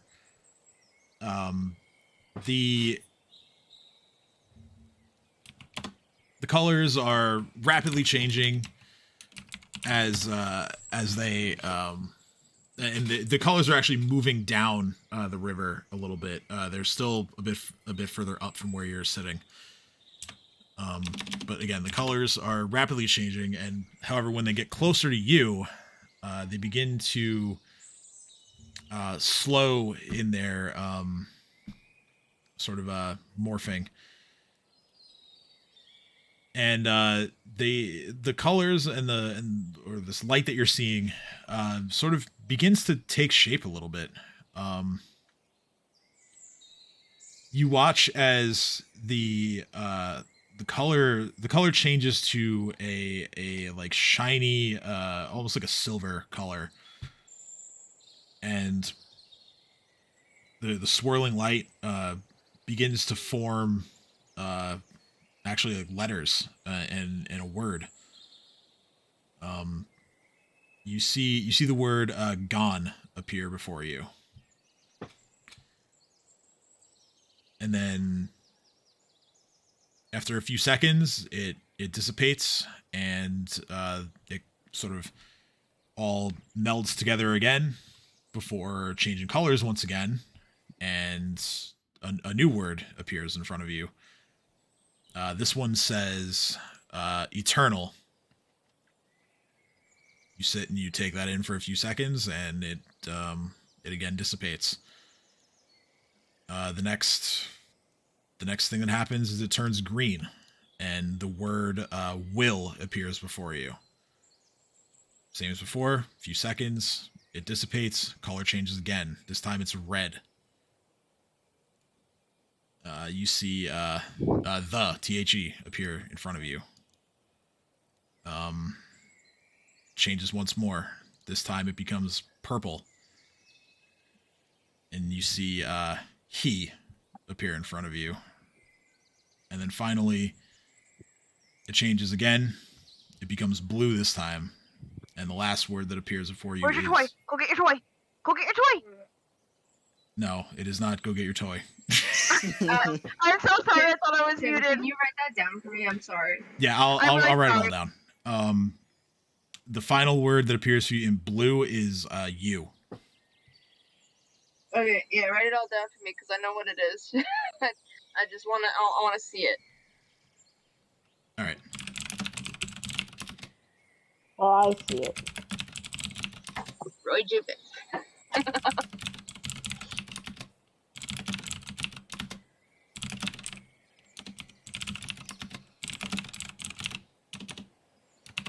Let me just make sure I had the order right, and I do.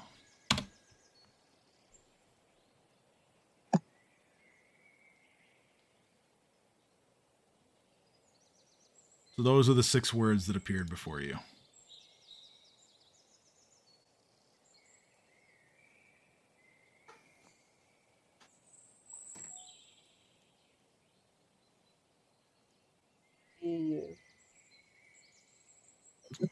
And once the last one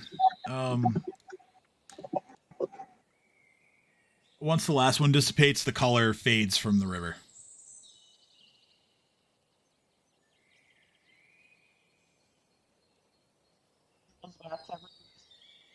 Fuck, I saw, but colors just so to me.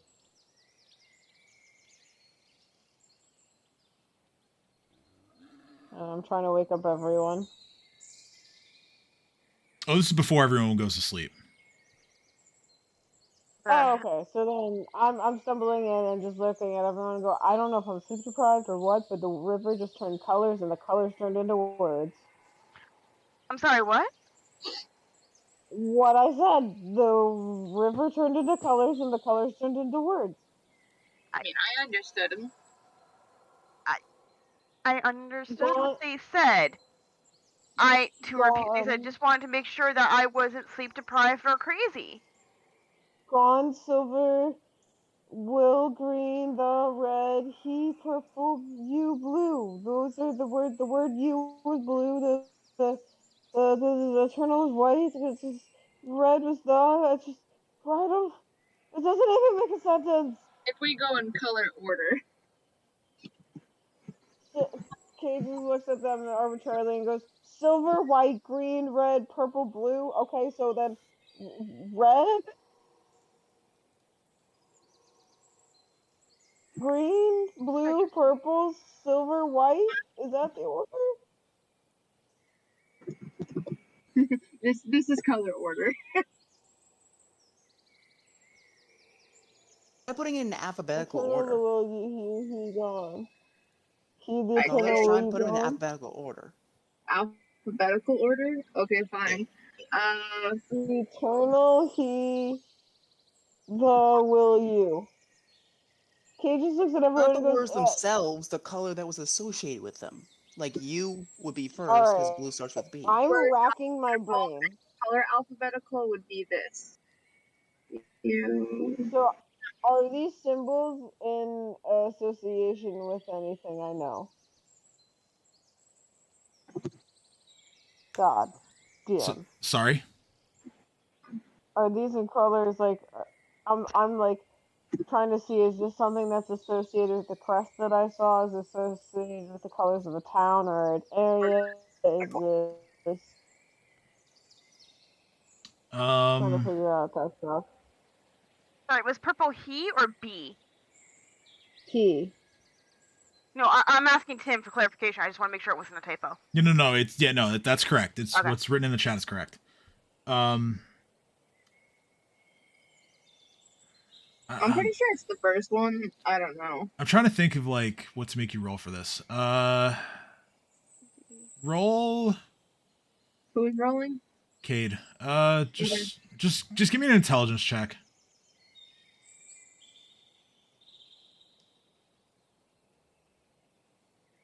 A big Not so brain. 15.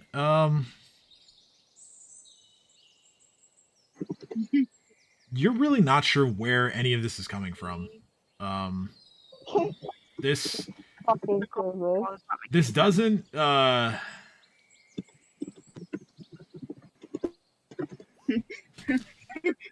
trying to be smart. you're not even really convinced that it was real. You've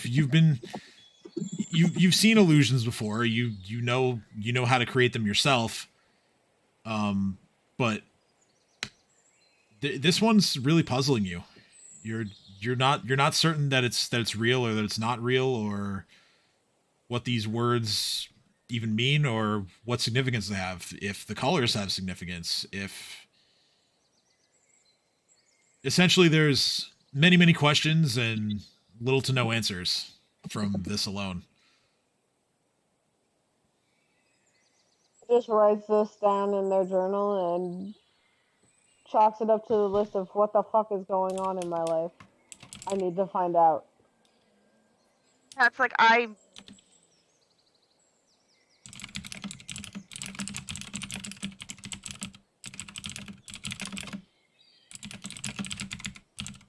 the eternal he will gone you. Like what? Cage just looks at Cat and goes, don't It overthink sounds it. like My it's brain hurts. missing a few. It sounds like it's missing a couple of things. I don't. Yeah, give me a second. One, Cage says sarcastically.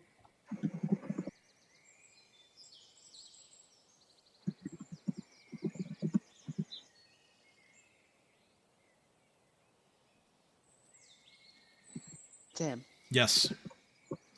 All this is going down, I'm gonna make, like, I use all my spells except for all my level 1 spells, so that's 4 good berries. Okay. So a good berry spell can 4, so 8d4. Yep, 8d4. That's the number of berries you transform into having the magical properties of the spell. 14. Fingerberries. To the Pretty door good. they go. Pretty good.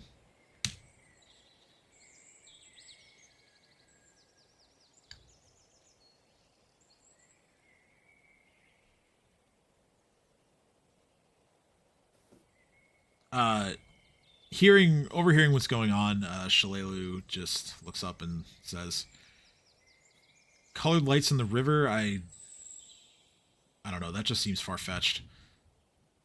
Kate just We live in a looks at world Shalelu with and goes, dragons and magic. It can't be that Cat just looks at her and far-fetched. goes, "We're traveling with a person who literally flew and turned into a flying dinosaur and flew us here. But you draw the line at colors and words in the river?" Kate, at this listen. point in time, no. Listen, I'm an elf. I know lots of druids. That doesn't faze me. I don't know, you were quite surprised when you said that we were gonna fly. I didn't realize that you were all capable of that yet. But it's good to see that you've made such amazing progress in your adventures. Cat's just told him, "What do you mean yet? Can Well, you when see the future? Is when there I- something I should know?"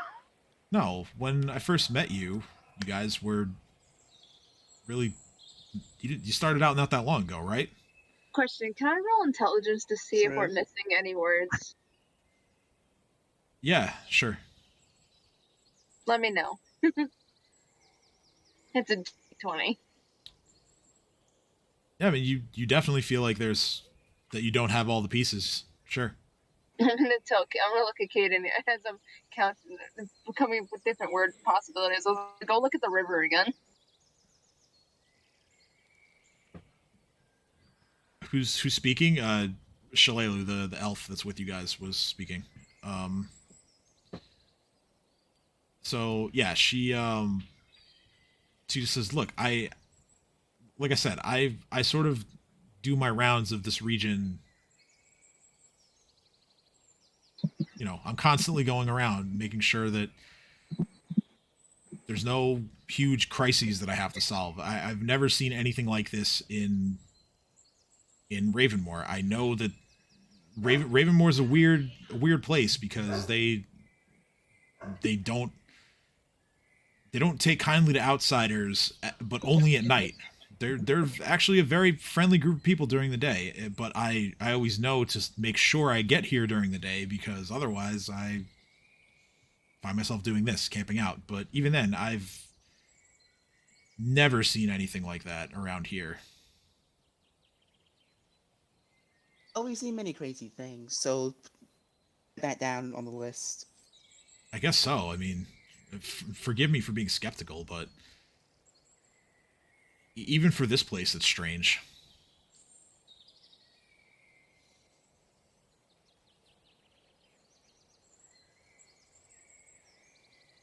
Are we still at camp? Yeah. I'm gonna start making those bombs. Okay. Wait, I thought we No, had. I called dibs on the first watch. Sorry, I'm actually a little confused. I thought we had stayed in a place, unless we're no longer in that town. No, we're no longer in that turn. We're You in know, Ravenmore.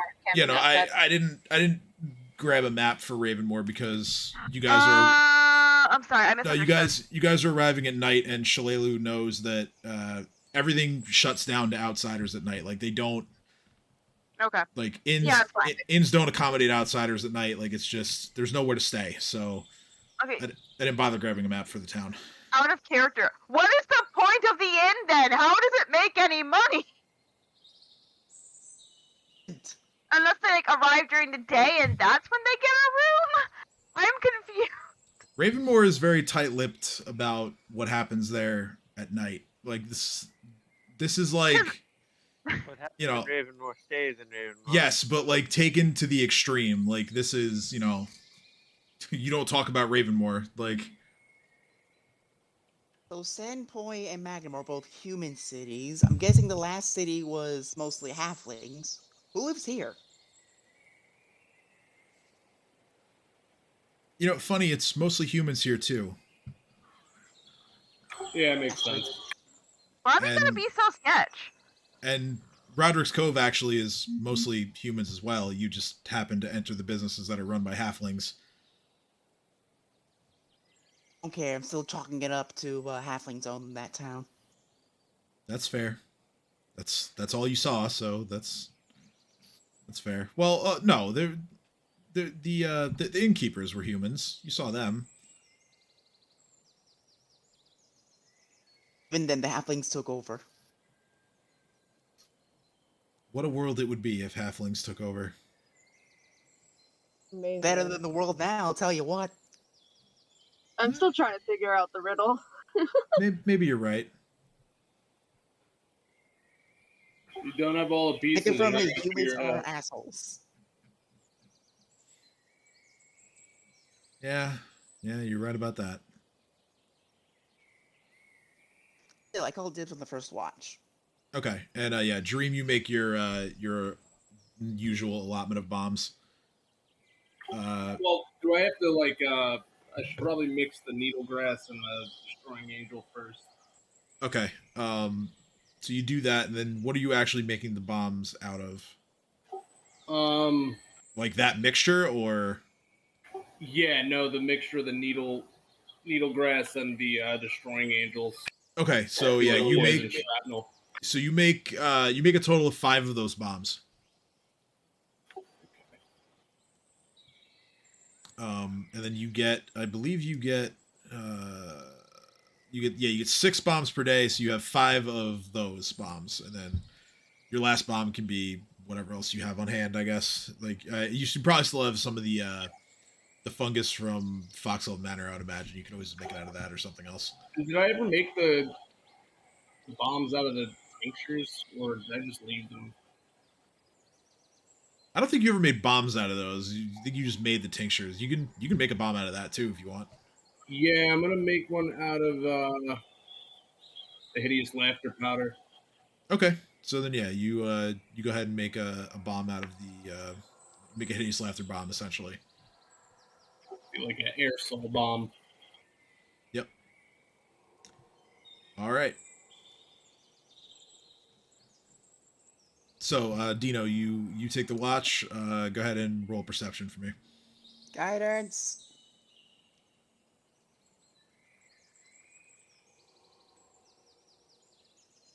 Also, I'm still Stegosaurus. I'm using scent, because why not?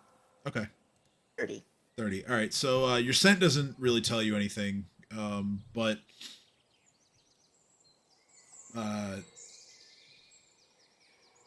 you notice that from the direction of the town itself, of Ravenmore, it is eerily quiet. Like it is just like the very definition of too quiet coming from over there. It's almost unsettling. Otherwise, nothing disturbs you during your watch. You just kind of get that like unnerving feeling that, you know, something's got to be going on in that town, but I have no way of Sex knowing cult. what it is. Calling it now. I don't think it's a sex cult, because a sex cult would be making more noise. Into bondage, it's fine. I don't have a response to that. Watch, it's like Dream's version of a sex cult where it's just all like regular, like plain Jane massage parlors. Yeah. Everyone's finally get a chance to relax for the day. Do I have to add the? I have to add the effects onto this bomb, right? I shouldn't add it as a separate one. Yeah. I can type that out for you. Okay, I've set it up well with a name already, I guess. Okay. So yeah, let's do. Anyway, is there a person who wants to do second watch, or are we all just gonna? Edge can do it. Okay. I tell you that the town that we're close by is too quiet, like the definition of dangerously quiet, so keep an eye out. I also have the skill rank feat from having 5 ranks in perception. This. Okay, so I mean, you can make a check as well, even if you're not taking the watch, since you'll be sleeping. I remain alert to sounds even when I sleep. Yeah, I know. Yeah, so what I'm saying is you don't actually have to take the watch to make the check because. Okay, yeah, I'll make the check then. Okay, Just so in case. so go ahead and make one. Edge, also make a check since you're taking the watch. Good thing I made it.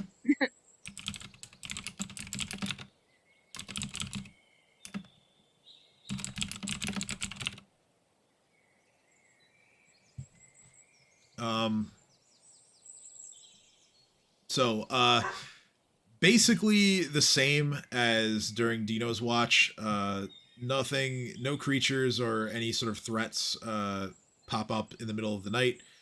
And again, just a really unsettling silence coming from Ravenmore. You know, you figure you're not camped very far from the town. You would think that you'd hear something coming from there at night. You know, there's got to be somebody awake, right?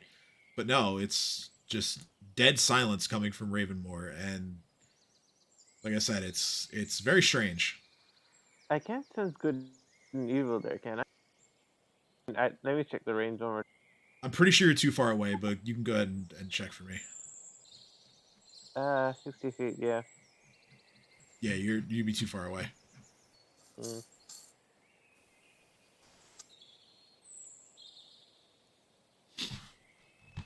Yes, that's me.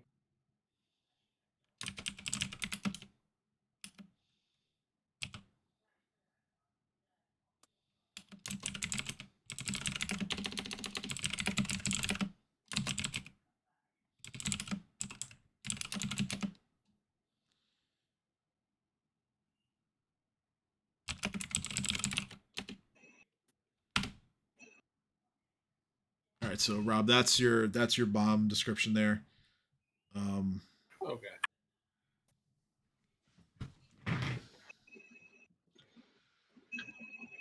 So, yeah, no evils in the immediate area either, Edge. So the rest of the night passes. You guys wake up. It's now Fire Day. It's Friday.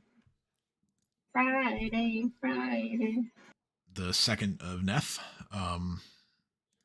Shalelu wakes up and just says, "Well, if anyone has any business they'd like to take care of in Ravenmore, it's a much better opportunity to do it now than at night.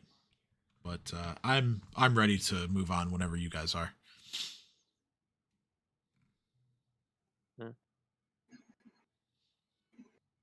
Preparing ant haul and more good berries.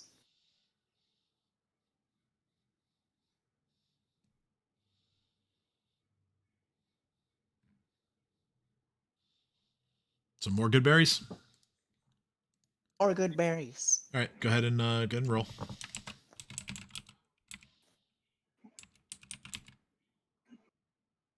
That's wrong.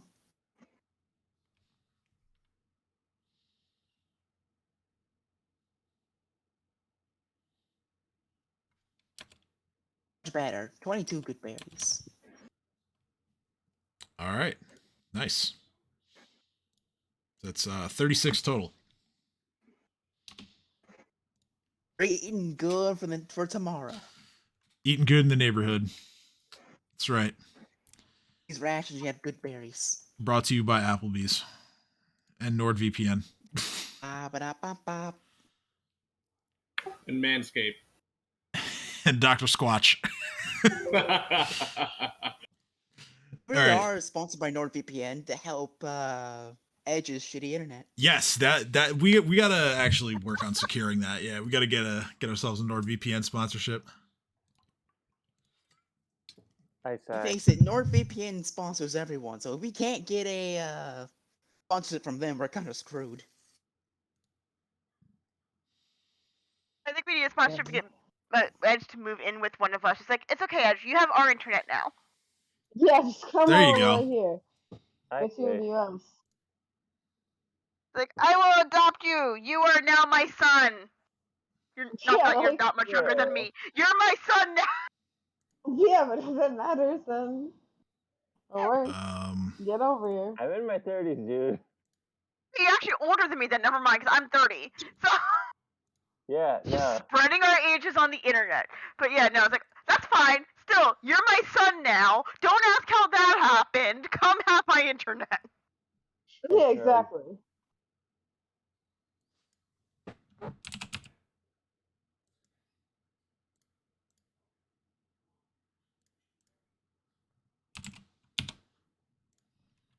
Speaking of good berries, me and Chop are gonna eat one because we're hungry. And good berries.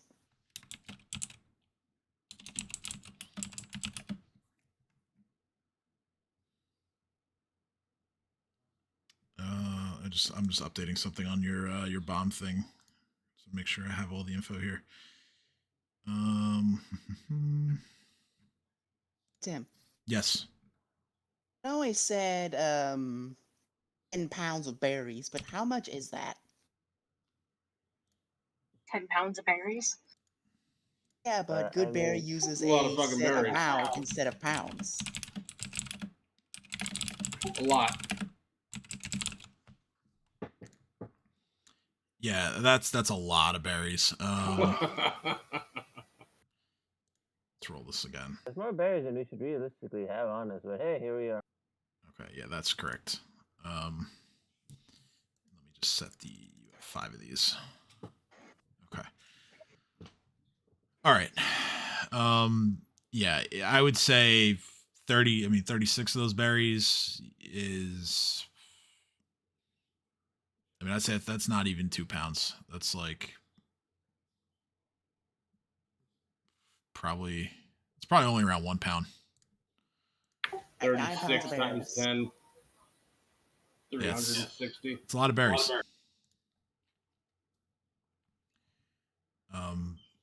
Yeah, if there's no one who wants to actually go into Ravenmore, then I'm just going to continue with the Oh, traveling. I'm curious now. No, I want to go see what's going on. All right. Sorry. No, you're good. What we'll go to. I'll send Babu with them. No. It's looking along not natural.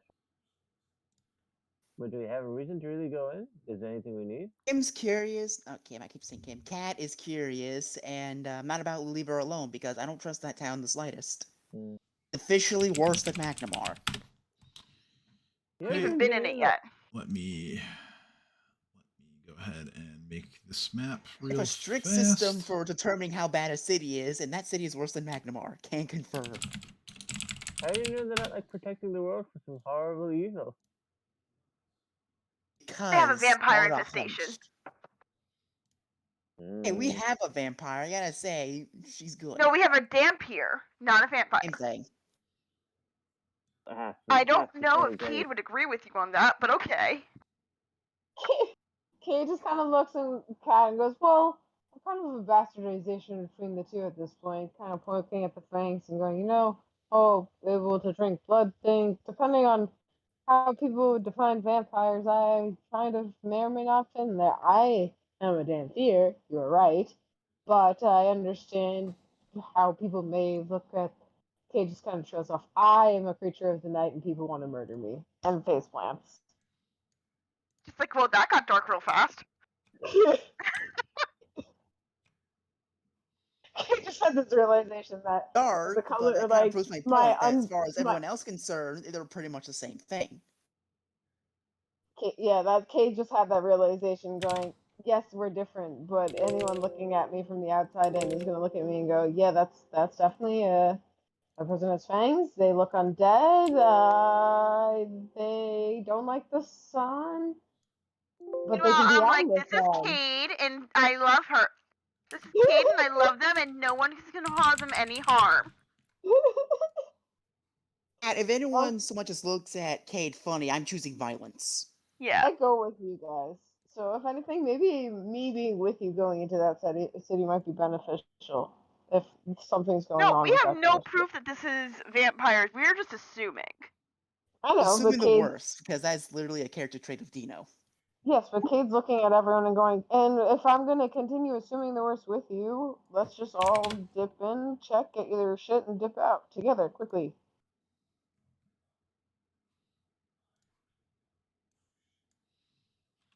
Fair enough. Let's go. We're on the clock. Okay. So into Ravenmore. Let's see here. You guys are entering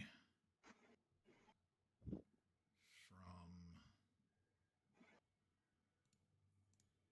there.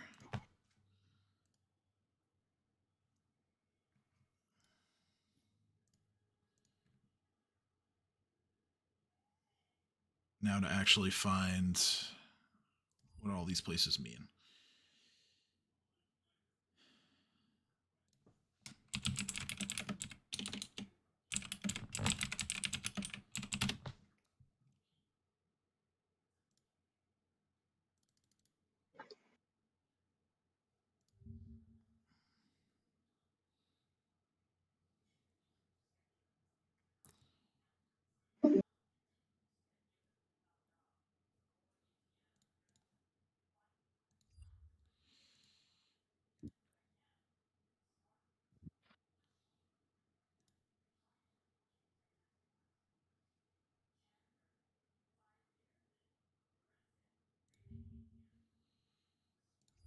Come on.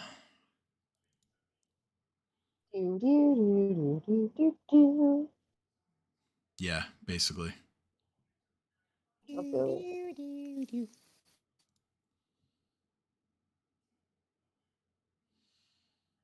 Pretty much that.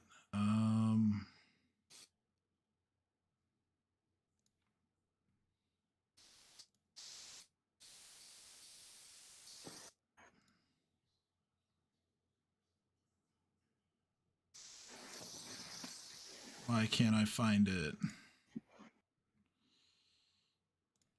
Or actually, Damn maybe... you, Adobe. Nah, I mean, this isn't a... Oh, wait, I'm stupid. I already have what I need for this. Okay, so... Ravenmore. Ravenmore is... Here we go.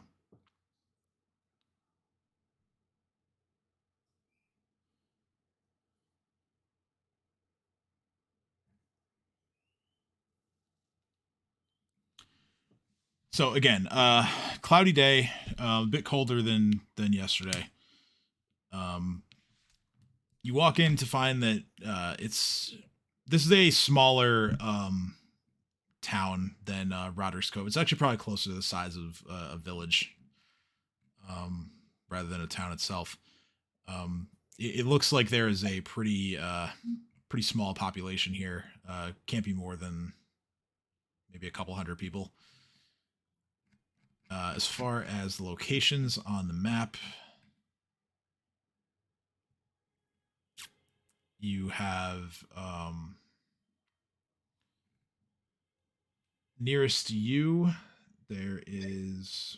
Why can't I actually see what's on the map? Okay, there's no marked things on the map here. So, nearest to you, to the north, there is a sort of a boarded up looking farmhouse here. There is a manor further to the north. Across the small stream, again, there's a couple of like little footbridges here that you can get across. There's sort of like the center of the town proper in here, where there is a store here. C is going to be basically like a kind of like a tailor. There's imagery of like various like cloths and like threads and yarns like on the signage. There is a doctor in letter D here. E, it looks like a sort of a trading post or general store, but it too looks kind of run down. There are some ruins over here where the letter F is. G is kind of, if you've ever seen pictures of like it's not quite like Stonehenge, but if you've seen like pictures of like like druid stones or things like that exist like in a lot of like European countries have them. Kind Yeah. of looks like that, like Druid stones. you kind of like say. large. Yeah, I mean they're not. They, druid stones is in like things that actually exist in the world. That's just what I'm comparing it to. But yeah, it's like a large ring of like black stones and columns of like stacked up smaller rocks. Let's see the rest of the stuff here. H looks like some kind of it's like a fenced off like big open field. There are various benches and tables that are set up over there. I is the town mill. And I think that is just about everything. A and B is like A is like the trail that leads out of here, going back the way you came from, and then B looks like it's a very small dock where there is a little like ferry boat that is attached to it. So that's everything in the town. Can we take that ferry to like where we're going?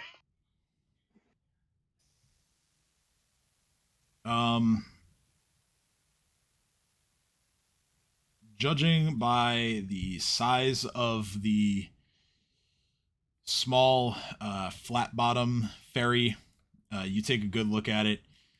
It doesn't look like it's big enough to be able to transport all of you. So the answer is nay. Yeah. Sticking to the Quetzalcoatl strategy. Shalelu speaks up and she says, "Yeah, like I was saying, not a lot to this place. The people are nice, but I rarely do any business here."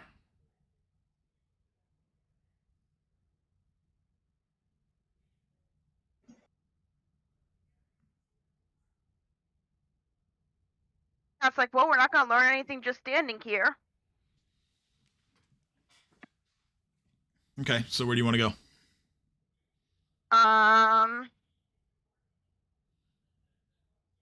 Is Eat the world. sorry, Panzer. Apparently decided I sat down, and that's not a good thing. The only map in front of me is Roderick's Cove, so I don't know what's around. Like, where would I go if I wanted to get more information on this? Is there like a library No, or there's a visitor center? not really. No, A town hall. Again, no. It's An inn. A bar. A pub. A tavern. there is, like I said, there is none of those things here. It is There's no tavern? You're No, telling me that these people do not need to eat and drink? it is a small, tight knit village of people. They General store. Yes, there is. Like I said, there is the trading post, which is up here. Fantastic. Let's go to the general store. I mean, at least as far as you can tell, like, there's no tavern or inn. Like, there's not a lot of like descriptive signage on these buildings. It's kind of At just least Magnamore is useful, goddammit. Disagrees with Dino about Magnamore.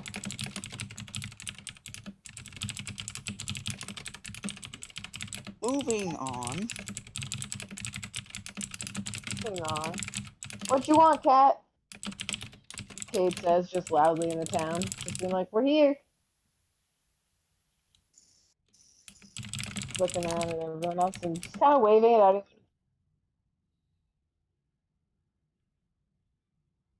Cat, so help me, if you don't answer the next 10 seconds, I'm carrying you out. all right. So Am I answering? Sorry. Where are we going? I just said we're gonna go to the trading post. okay. Let's go. So you walk in, and there is, in addition to the trading post, there is a very small forge inside of it, giving you the impression that whoever runs this is also the town smith. There is a muscular, bald man who is manning the trading post right now. He sort of stands up as he looks like he's repairing some kind of tool in the forge, and he stands up and turns around and looks toward you. He's got these like bushy like dark brown eyebrows, and a beard, and he looks at all of you and says, well, never seen you guys before, but this is quite a lot, and a dinosaur too. Interesting. So, what brings you here, and what can I help you with? Hi, we're from out of town, and we noticed that we know nothing about this place. Can you? I've never been here. What's there to do? Is there anything? Oh, What are you well, guys known for? sorry. Welcome to Ravenmore. We're just a small community of somewhat like-minded people, and yeah,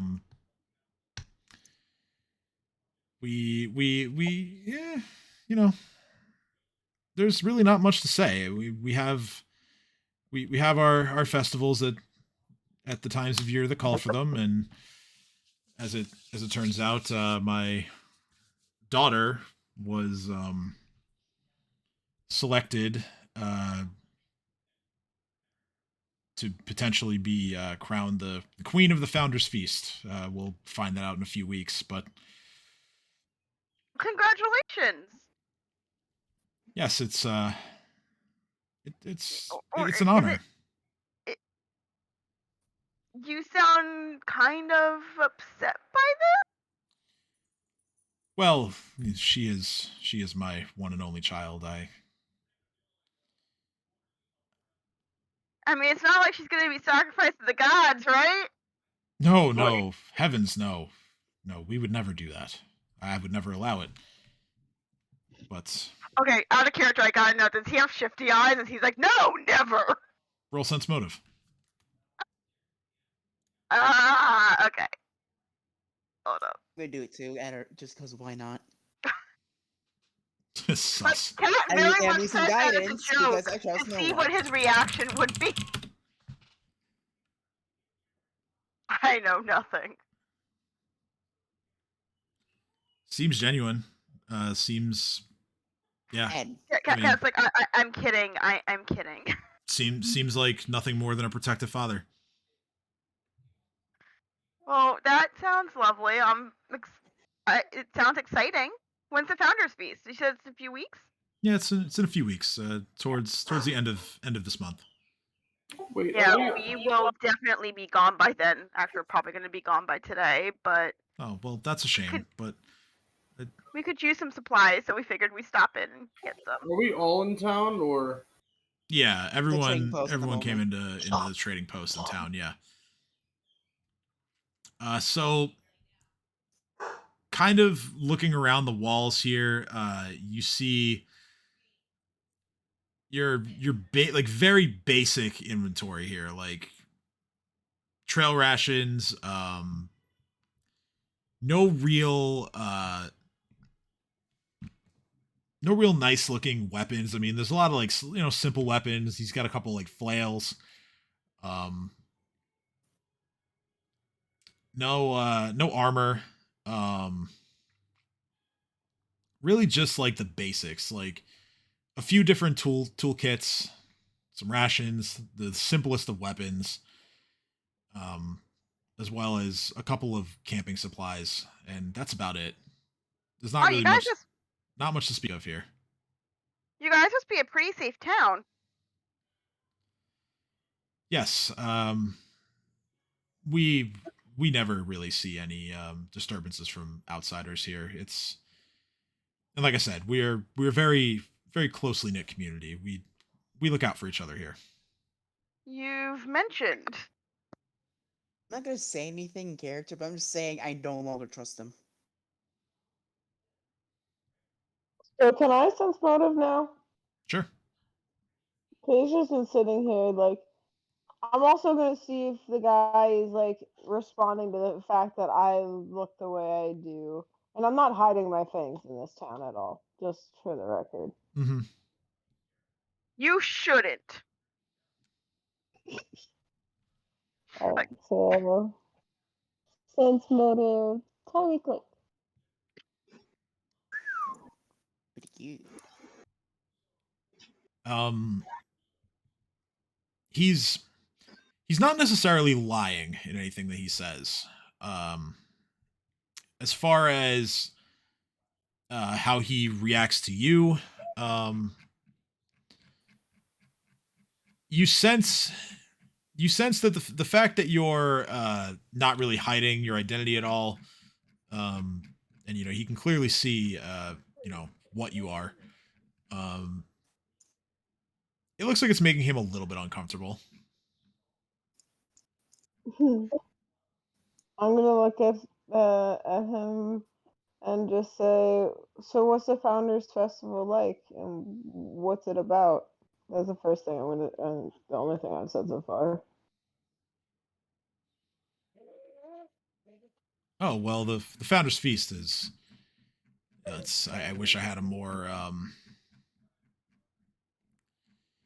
exciting explanation, but it's pretty on the nose. We celebrate the founding of our town and the fact that we are all still here contributing to making it the best place that we can manage.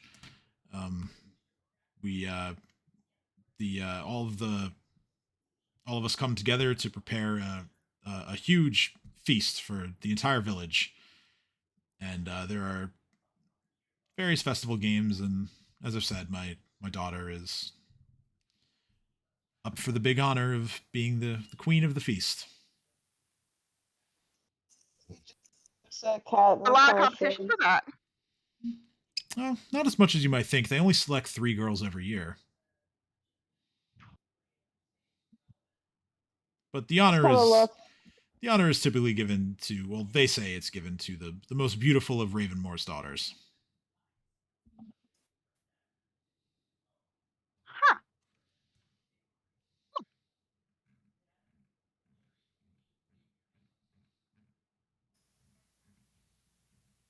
Kate, is there anything you need while we're here?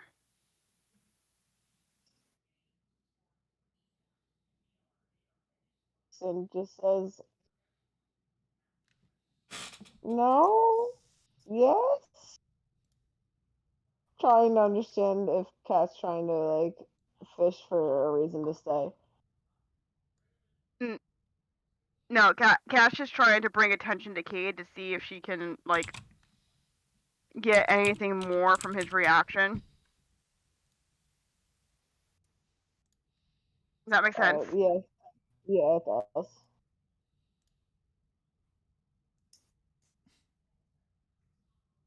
So I guess I'll sense motive again, because I'm doing something particularly to get his reaction. Sure. Or would that be his perception? Well, no, you're trying to read him, so yeah, that'd be sense motive. Okay. And I still can't sense it. Yeah, it's. I'm gonna try again with guidance. It's hard to tell. Okay, 20. Kate just looks at everyone and just says, we should probably give this man some pieces. I look at him and I say, you say you have some rations for sale? Yes. Oh yes, we're very hungry. Yeah, what I offer is admittedly rather basic, but yes, I do have trail rations for adventurers and anyone else alike. And they're the same price as anywhere else. 5 silver to a pound. Alright, so I'm gonna buy a few off of him, and 5 silver to a pound. I'm gonna buy 2 of them off of him, and I'm gonna put 10 gold pieces down. Okay. And then I'm gonna say, thanks for the rations. And then I look at him and I say, are you sure there isn't any more interesting facts you can tell us? I promise I won't spread the information. And I'm going to put him under my stair if that helps at all.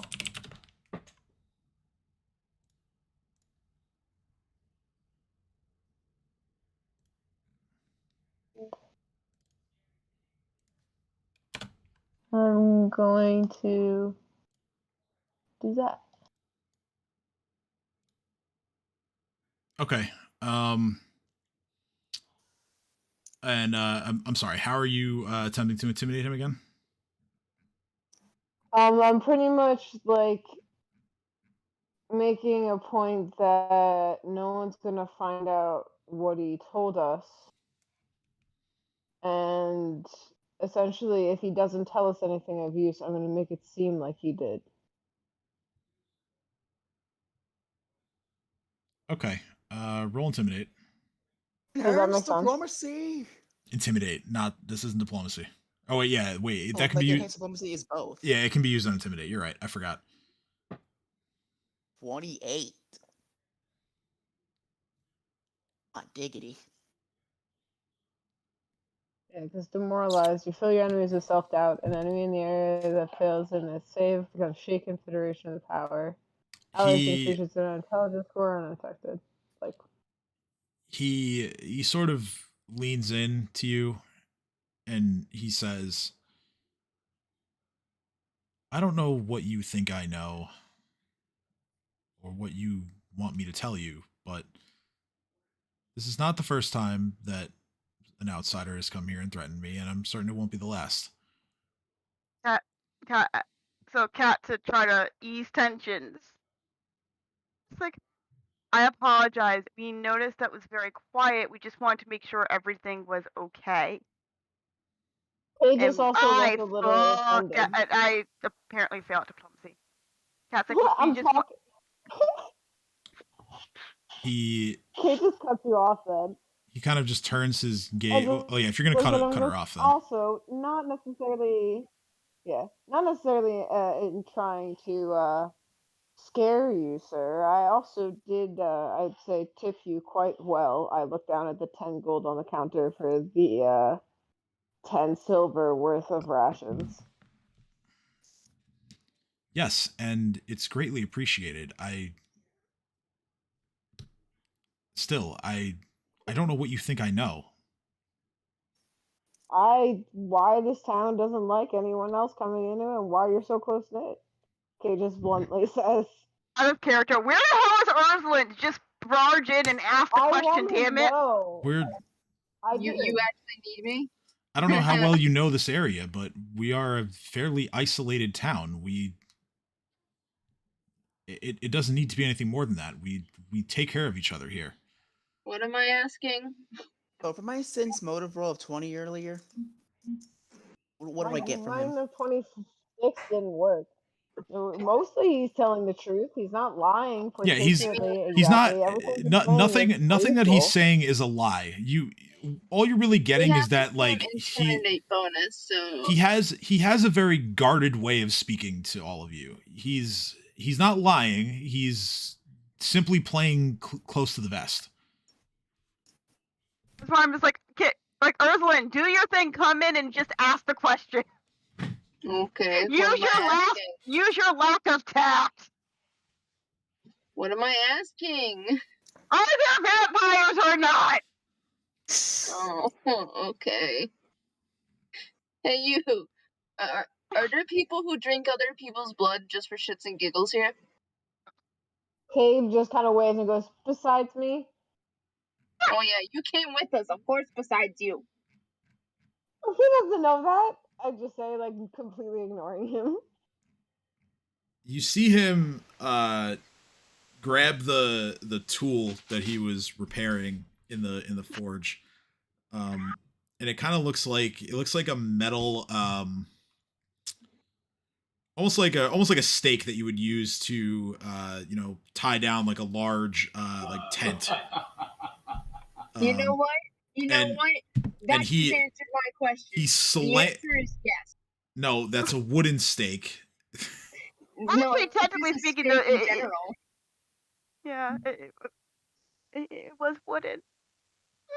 But yeah, this is like an iron, like a piton basically, and he just like slams it into the countertop, and Supposed to cool that in water first, sir. Oh, he doesn't care. He's okay. Well, that's your countertop that's being burned. He just says, "We don't have anything like that here, and I don't intend on allowing it to take hold." Cool. Like, and he's like staring daggers through Cade now. I'm looking at him and going, I want to clarify something, sir. I'm not one of those things that can turn you. Alright? I'm one of the bastard children of one. Part human, part one of them. Can't really do either. So, don't worry. Can't make that happen to your people just because I poking at my teeth. Can take that and not get sick. By the way, I just take this giant bag of donuts out of my bag of holding and just go, prefer these, by the way. They're fucking delicious. You should leave this town more. And then I hand him a donut and just start leaving. You really should try one. They're awesome. Like, I'm just eating the donut like as I walk away, smugly annoyed. He just says, "Well, thank you." Cat's like, my friend is very blunt. I'm sorry about that. Like I said, or like I was trying to say, it was super quiet last night, so we just wanted to make sure your folks were all right. Oh, is that why we were questioning? We kind of do this shit, I Cade by the door kind of leans in and just pipes up again and goes, "That's kind of what we do for a living. We kill shit that bothers towns that need help. And considering y'all are such a close-knit community in a small town that really doesn't have much to offer, I figured it would be nice to see if y'all needed help." Cade, enough, But, enough. enough. I'm just gonna shut Cade. Cade just shoves another donut in their face and just crosses their arms. Stop. Now. And I will intimidate Cade to shut the fuck up. Cash is like, Cade's I'm. shutting Oh up. no. Cash is like, My I intimidate. say she's harmless, except she's not. I say they're harmless because they're not. But yeah.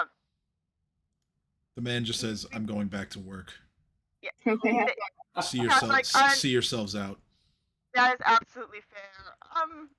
You have a nice day, and Cat's just gonna leave 10 silver on the bench just to be like, I'm sorry for taking up your time. Yeah, without even turning around again, he just says, "You too." Can you what? Yeah. Can I take this steak, or did he take it back off of the counter? No, he has it. Aw. Yeah, Cat's just gonna put 10 silver down and be like, thank you for your time. We're sorry for bothering you. Have a good day, and walk away. Okay.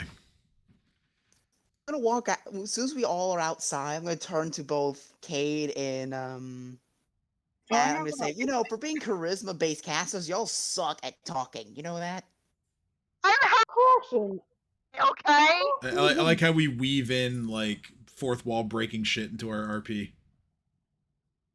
It's normal. It's another Sunday. And I mean, for such a voluptuous woman, you're really bad at sweet-talking men. I don't do shit to married men. Cade's just gonna look around at everyone and go, you know what? This sounds weird. I actually look daggering at Dino and just saying, I saw colors that formed words earlier today.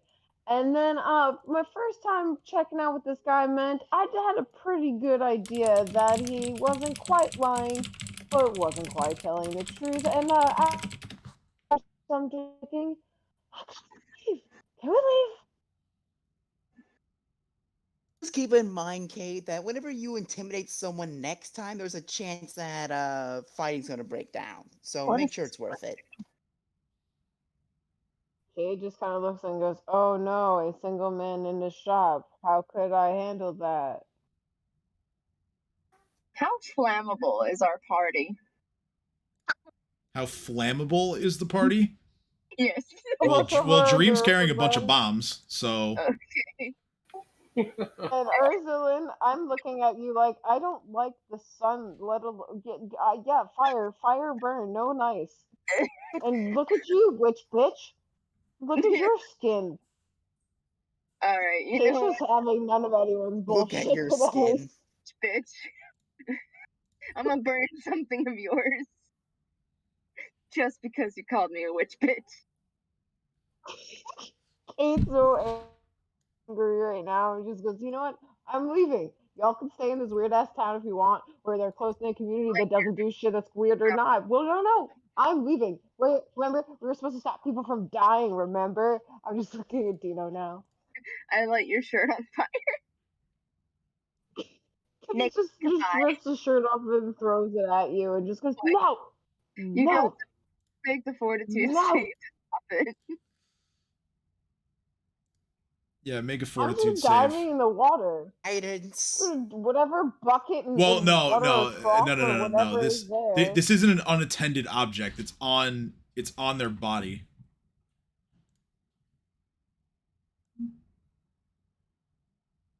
But just for fun, go ahead and make the save anyway. Yeah, I'm fine with making a save because I just imagine Kate just like jumping And into it's like a worthless pig saving trough or throws, something, so just trying to you're put getting it out. guidance. Fingers like that, Yeet. yeet. Wow, you just made it. Damn it. Yeah, Or you this town just is make pretty it. xenophobic, I'm just saying. So I take it that we've left Ravenport then. Please. Could get shit done in this town. Let's leave. All right, so out you go. back on the. You guys get back I'm like, on. wow, that was worthless. You guys get Alright, back on that's on the the. Quetzalcoatlus with the yeah. strength of an ant. You get back on the Dinocopter and you fly. Helicopter. You fly the rest of the way. It is 2 full days of travel. I use 2 things of Goodberry. Yeah. Because I'm gonna be refreshing Goodberry every day. Hold up 1 sec. That's 2.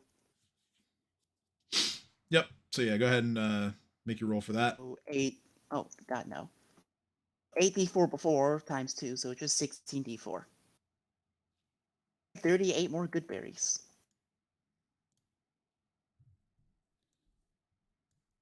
So many good berries. And that's about the same amount as before, so that's another pound gone.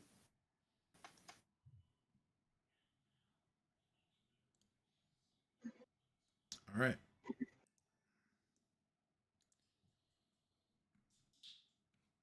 I remember my math teacher said I would never always have a computer on hand. I can't see anything on What a this. stupid bastard. That was the biggest lie ever told by teachers, is that we would never like constantly have a calculator on hand or something like that, whatever it was.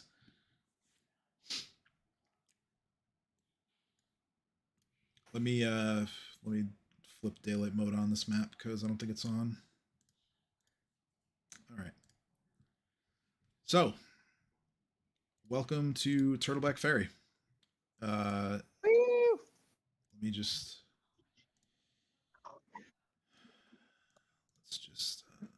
make a couple things visible here.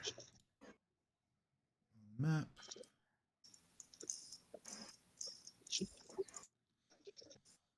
I'll make the number markers visible too, that way.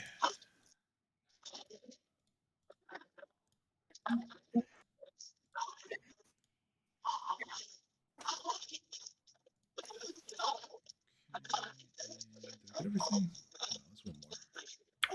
Hey, y'all, I'm gonna have to get off in like a few minutes. Yeah, we can wind down soon. All right. So,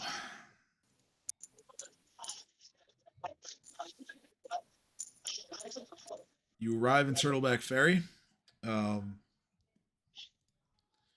This is a town that is, I would say, roughly the same in appearance and size to Roderick's Cove. It's a larger village, essentially. There are a few points of interest throughout the town. I assume everyone's going to be like kind of taking a walk around first to get a hold of their surroundings. Yeah. Okay. So I'll rattle off the numbers in order here. Number 1 is a building called the Turtles Parlor. This is the inn in Turtleback Ferry. Just to the north of it is a tavern that is called Bottoms Up. Number 3 is a ferry service that goes south to the other side of the lake. I've like lost my place here. Yeah. So yeah, that just goes to the other side of the lake. There's a town on the other side there. Number 4 is a smith. It is called Iron Tooth's Metal Goods.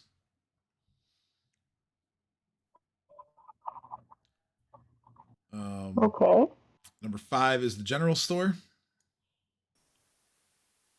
6 Sweet. 6 is a church dedicated This to is a very small area. 6 is a church dedicated to Erastil, and it is the largest building in the town. You see the same sort of symbolism that exists within the larger cathedral in Sandpoint, which also has a church to Erastil dedicated as one of the 6 major faiths in the chapel there. 7 is a second ferry that goes across the Skull River to the west, or it can also go up the river north. 8 is the Turtleback Ferry Schoolhouse. And finally, number 9 is the village's graveyard.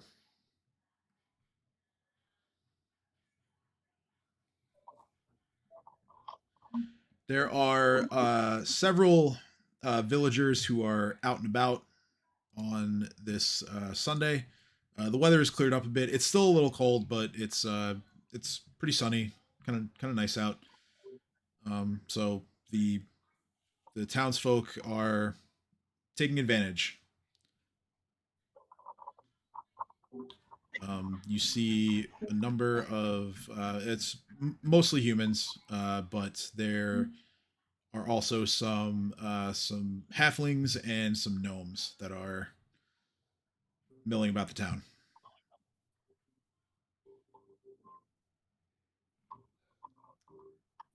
We gotta find the rangers.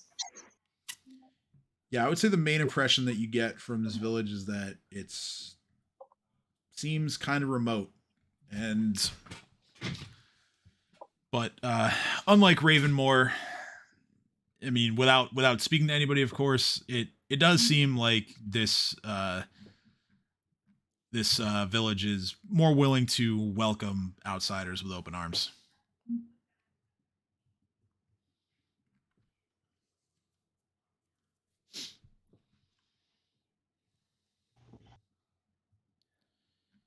So I'm going to check out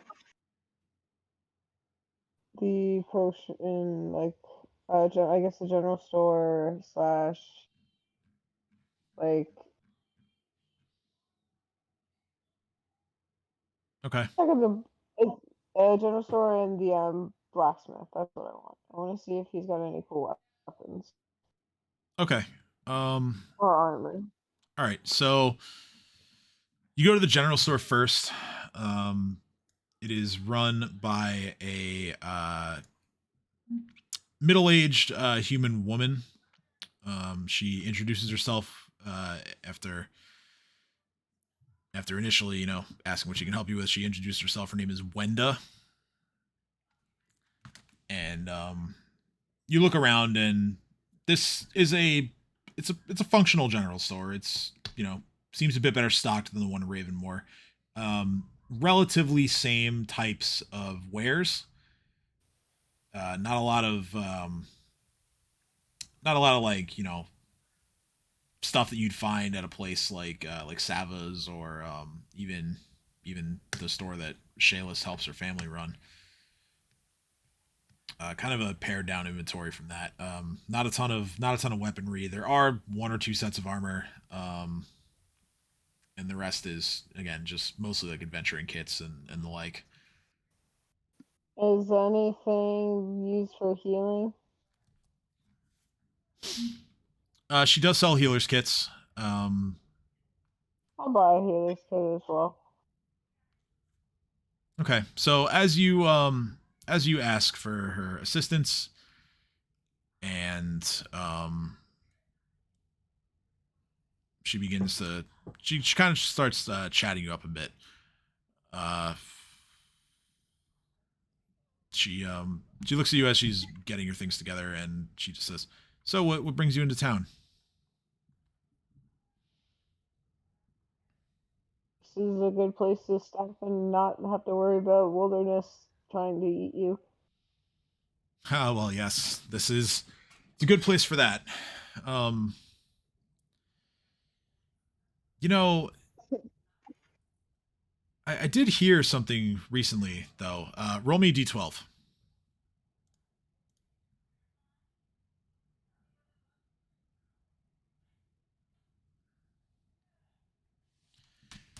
Well,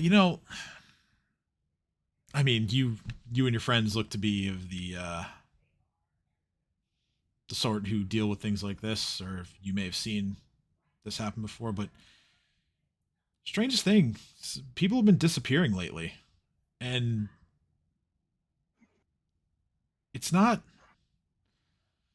it's not only those who have been going into the deep woods. I'm talking about fishermen, um, people who are just out on the roads. And she kind of does like a hand motion to kind of like encompass all of you, and she says, "Travelers."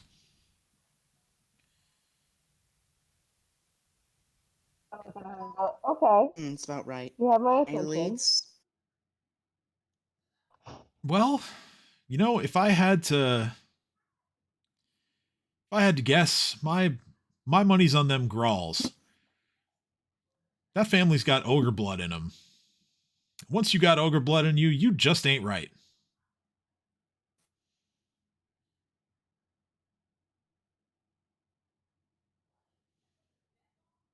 I guess that's worth stopping first. Um,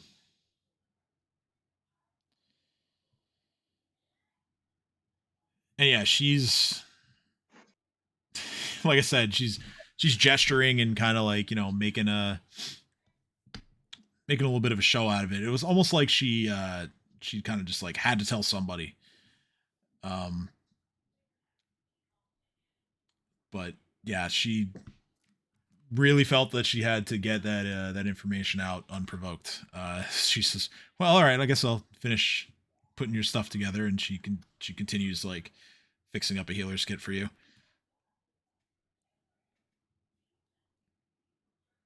I just kind of look at her a little confused and go, okay. Curl sense motive if you want. Yeah, no, I am. I was just trying to get to the page that had it on Why there. not? Case like doesn't know what to say while they're thinking of what's going on.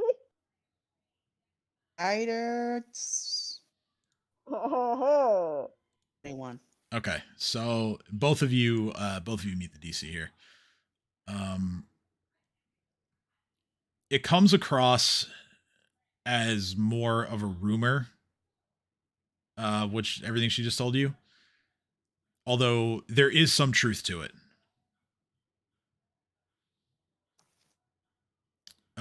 But you can tell in her like speech pattern, her delivery, that this isn't something that she's seen firsthand. Makes sense. She's Uh, just gonna look at her and just go, so do you want us to find out about it for you? What's the issue here? Like I don't Oh well, that'd be great if you're volunteering. Um, You seem to be fishing, Kate just laughs and then says deadpan. well, it's just that no one That's fine. here's Just no one here's really decided to step up and do something about it. At least no one that I know of. I mean, it's possible, but normally you this is something all the Black Arrows would take care of, and as the far as I who? know, this is still happening. Kate just goes the who? Oh, the Black Arrows. They are a group of men who keep this general area safe. They run patrols and um they flush out any threats to the region. Um and as she's explaining who the Black Arrows are, you can kind of see like Shalelu is kind of just like kind of doing a thing where like you take your hand, you kind of like rub your other arm, like you're not like you're not like comfortable. She's kind of like doing that. Yeah. Kate's looking Shillelagh going, yeah? What's up, bud?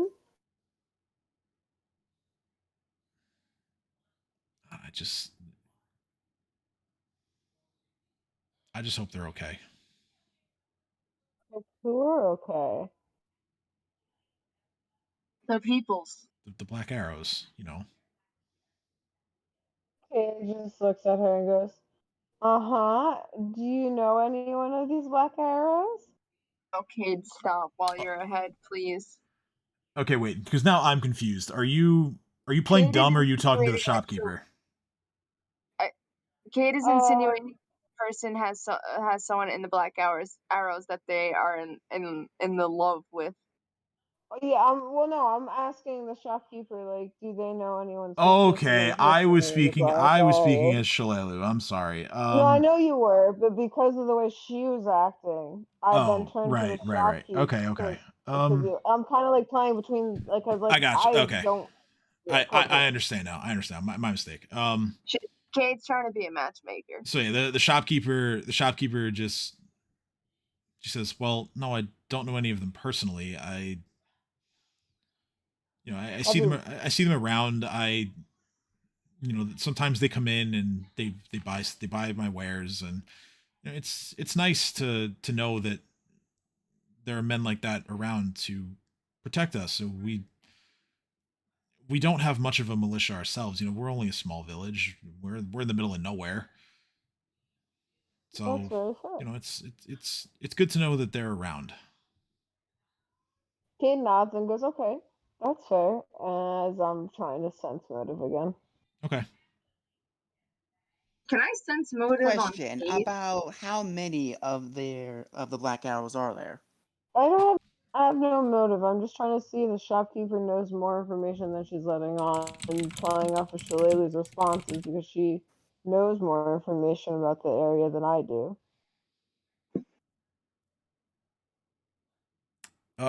Okay. So the shopkeeper isn't really lying. She she helps them with their needs when they come into her store. Other than that, she typically doesn't go out of her way to really converse or otherwise befriend any of them. You get the sense that maybe she thinks like she doesn't want to be a bother. So then I'm just not gonna harass her. I'm just gonna really thank her for the healing kit and thank you for the information and leave it at that. Because as far as I know in character, that's it. Okay. Well, the healer's kit. I am gonna like offer, like genuinely offer the help, but I'm not gonna like think she's setting us up. I'm not gonna think like anything else of this. Mhm. And I'm gonna clarify I'm not just volunteering for free. I would want payment. Okay. The healer's kit she has it all ready for you. She pauses for a moment. She says, "Well, normally this costs more, but just for the conversation, give you a little bit of a discount. 40 gold." That's still pretty expensive. Me? Well, at a game they're normally 50. So Kate's gonna just hand her 45 and say, I'll call it even. Very well. I hope that you'll be staying around for a little bit. At Kate least, says, well, if you can direct me to a place to stay in. Ha ha, see what I did there? Kate just says, looking at her. I would gladly stay for a while. oh well, certainly you'll find um, you'll find good accommodations at the Turtles Parlor. It's I regret to tell you it's the only option in town, but the rooms are nice. Kate just nods their thanks and tells them to have a good day. Well, you as well. And offers to lead everyone to the tavern.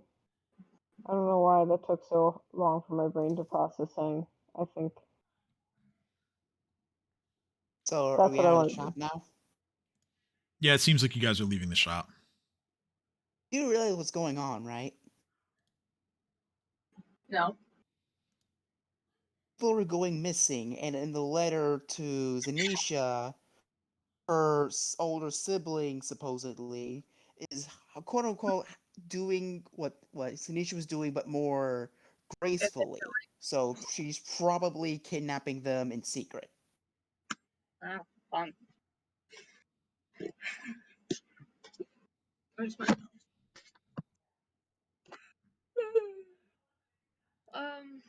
I guess we could try and stake out a place to see if we can watch people get kidnapped, but Not necessary. Keep in mind, we know that she at least was at that fort, so we go straight there. If she's there or she's not. If not, we'll have a lead.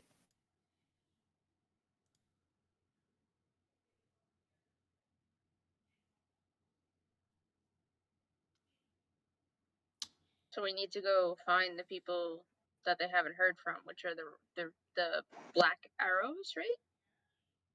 Yes, the Black Arrows. And Where isn't did that they say fort I just mentioned their base? Where did they say that the base was? Fort Rannick is Shalelu knows that because she's been around. Fort Rannick is to the north of town. And that's where they are? Yeah, Fort Rannick. Yeah, that is the Black Arrow base. As far as you know, at least that's the Black Arrow base. Okay. I guess. Alright, so the Medusa took over. We need to go over and kill a snake. What time of the day is it? It is. I would say, well, let's see, 2 full days of travel. It is like mid morning. Mid morning. All right, let's go check it out then. I thought they would Fort be there. Rannick. All right, so everyone. Is there like a list of what the numbers are in here or no? Oh yeah, let me make that visible. It would be in chapter 3, right? Yeah, let me what is this? Oh, that's not it.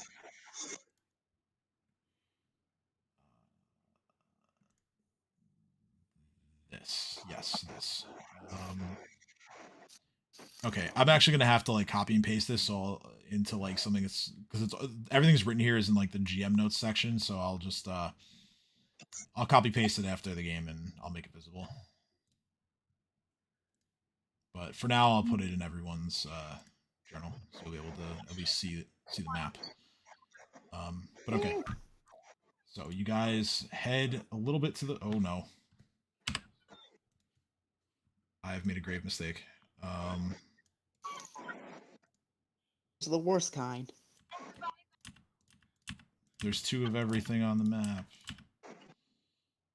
All right, that's. So you guys head a little bit to the north, just out of town, and you quickly find yourselves in a. Oh, actually, it doesn't matter. You guys aren't going to be able to. Okay.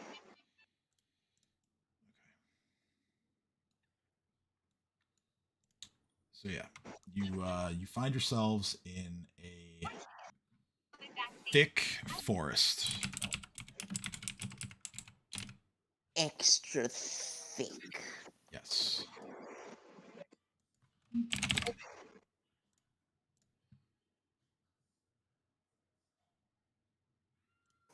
Actually, at this point, I would like everyone to make a perception check. Hey, donkey. Guidance. Always with the guidance. Always with the guidance. Let's see.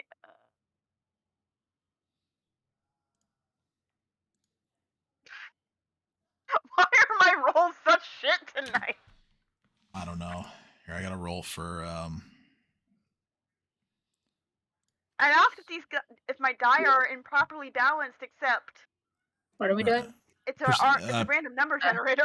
Perception. 28 for me. Uh, And Jumper gets 7. Oof. Okay, so I almost had a perfect score. Ursulin, you rolled the highest. You not too far away from where all of you were standing. Oh, I didn't roll for Shalelu, but I mean, I doubt she's gonna beat you. If she does, let me know. No, she rolled a natural 1, which is for a total of 13. So, yeah. A bit to the north of where you guys are, you hear a loud, like a painful howl, as if a large cat had just been wounded. The werecat? Alright, well, I guess we'll go figure out what the fuck that was. All right. Is everybody following? Allosaurus time, baby. All right, so Dino, that's huge or large, or what is it? Huge. Giga Dino has entered the chat. Yeah. You approach. You know what? Everyone roll stealth as well. Okay. Oh, god damn it. No. Oh, I broke my thing. Oh no. Our table. It's broken. Let me just. Okay, Shalelu did better at that at least. I'm giving myself guidance. Reem with a 14. Oh, not bad. Edge with a 5. Can I use my bracelet for this? You can if you want to, sure. Use my bracelet.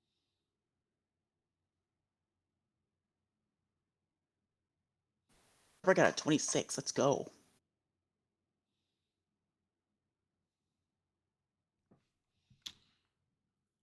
All right. Just Gigadino's need, actually stealthy. Just need Caden Cat. Oh, stealth. I was like, I made a perception. And why? Okay. Why? Hi. I'm here. Oh yeah, I forgot. Yeah, 9. I thought you 9. rolled. I'm sorry. 15. But it's a 9 plus whatever the bracelet gives me. Okay, so I think that's gives you a plus 4 or 5, something like that. Yeah, it's a plus 4. 4, so 13. I see nothing. internet I didn't have a perception. All right, so just around this large tree that you guys are currently standing behind, you spot. Or by a tree. Yeah, this is a tree. This is a big tree. On the map, it shows like that there's no like top to the tree, but that's just for the sake of not I obstructing am the not view. on that map, my dear. Oh, my bad. I am still in the town. That's why I'm like, there's a tree. Sorry. There's a bee. No, it's my bad. It's my bad. What? I forgot to actually move you to the map. So you're on the left side of it. Cool. So Why is Dino so big? he transformed to an Allosaurus. Oh, okay. So, just around the tree, Dino can see, as well as Chopper and Edge. You see the creature that has made the pained noise. It is a fire pelt cougar that has stepped in a bear trap. It sees Edge, and it immediately begins slowly, of course, because of the bear trap, trying to struggle its way into approaching Edge. Is its motive to see its intention? Like, is it doing it out of plea, or is it trying to murder Edge? You can do sense motive. I would also let you roll wild empathy for this, or handle animal. Empathy is better. But sense motive, Belushki. Damn it! Give me one moment, because I need to remember how wild empathy works. 1d20 plus my level and charisma modifier. So +9. You know nothing. I know less than nothing. Giving this guidance, because why not? It's 3 natural ones in a row for the party. 28. We're very dumb. Okay, so Dino, the instant feeling that you get from watching this cougar just struggling mightily to get over to where Edge is that this. Oh wait, can I handle animal? I don't know, can you? Well, I'm already going through the result, but sure, go ahead and roll if you really want to. I just noticed it. I'm sorry. I'm like fading in and out. It's okay. I sorry. We're ending like right after this, so don't worry. Does that change the result? It doesn't change the result. It just means that you know what's going on too. Okay, what's going on? So what's going on is that the two of you come to the understanding that this fire pelt cougar is very likely someone's animal companion. It's very well trained. Is it hurt? Well, it stepped in a bear trap, so yes. Oh yeah, I'm gonna go help it because I can disable that device. You can go ahead, and you actually fail to spring the trap. No, I'm gonna do it again. Cat sees what she's doing and is gonna give a hand. You got a disabled device do not too. help. I make it worse. Well. Screw that. I'm just gonna use Wait, brute I have force so with my many teeth. ranks in disable device. Hold on, I could just hold on. That just reduces the time at the required. time, I thought it would You can try again. Dino, if you're attempting to help to this end, you can also brute force the trap open. Oh if, hey, I failed again, like. but I'm helping. Force. Wait, I rolled a 19. Did that work? I'm gonna let Dino roll a strength check first for this, and then I'll let you know what happens. I mean, okay. So, Dino sees the two of you initially struggling to open the trap. He attempts to kind of grab, gently, of course, given how big he is, but he attempts to grab the trap with his jaws and try to like force it open that way. He can't do it. Question. Can I? No, is there a lock mechanism in this bear trap? Roll perception. Okay. Let me know. Okay. There isn't specifically a lock, but you take a good look over the whole bear trap, and with Kat's assistance, you point out specific pieces that you want her to just hold on to and keep steady while you work. And it takes a little bit of finagling, but you do eventually get the trap open and you free the fire pelt. Because I was gonna say, if me and Kat couldn't get it open, I was gonna try and shoot the piece that's clamping it shut. I mean, that'll work. But we opened it, so it's fine. Because I have a grit that allows me. That's why I was asking if there was a lock mechanism or what could be considered a lock mechanism, because I could blast lock. Mm-hmm. So that's what I was asking. Go ahead, everyone, roll one more perception check for me. All right, look. It's a waste of a 26. I know I'm gonna fail this one. Oh wow! Not in that one. Oh my! 2 nat ones. Like I said, do I hear 3? Of a 26. Can Let's we see. just say that my lock percent? Oh well, that's basically a nat. That's basically another nat. Oh, there we go. Someone succeeded. Chomper succeeded, which is surprising because usually Chomper fucking fails them. So he never fails at anything. He failed the last one. What are you talking Did it about? on purpose. Dino, Chomper turns to you and kind of just communicates in like dinosaur speak. Wait, he could communicate to all of us. What are you talking about? Right, but he's the secret. Don't worry. He's standing right next to Dino, so he kind of makes noises towards Dino first, and then he does speak to everybody else, and he says the same thing. He says something's coming. Okay. And can I attempt to heal the cat so it can run away if it's someone that's gonna kill us?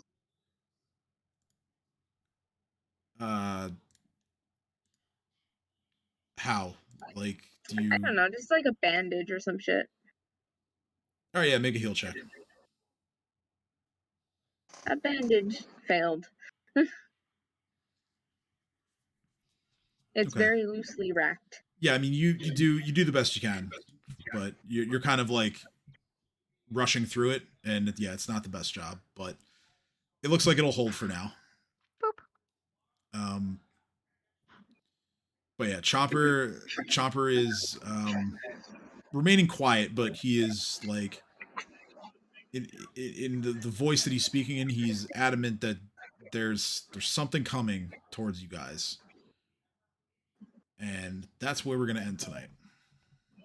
Where's your cliffhanger? So we will pick up from there next week as you have freed the Firepelt Cougar from the bear trap that it has stepped in. And we'll find out what's coming after you guys next Sunday. So, actually, I don't know if we'll find out next Sunday just because we might have a couple absences, but either way, we'll see. Real quick, something that I want to sort of plug before we go. I don't know if any of you guys would be interested in this or anyone watching at home. On Thursday night at 8 o'clock, I am going to be hosting a watch party with Mortal Kombat Online. We're going to be doing a watch party for the Game Awards. We're doing this because we think there's going to be some kind of announcement of the next project coming from NetherRealm Studios. So you can join us for that if you're interested at twitch.tv/mortal_combat_online Thursday night at 8 o'clock. I'm excited. Hopefully I will see some of you there. But until next week, hopefully, if not in 2 weeks, I'm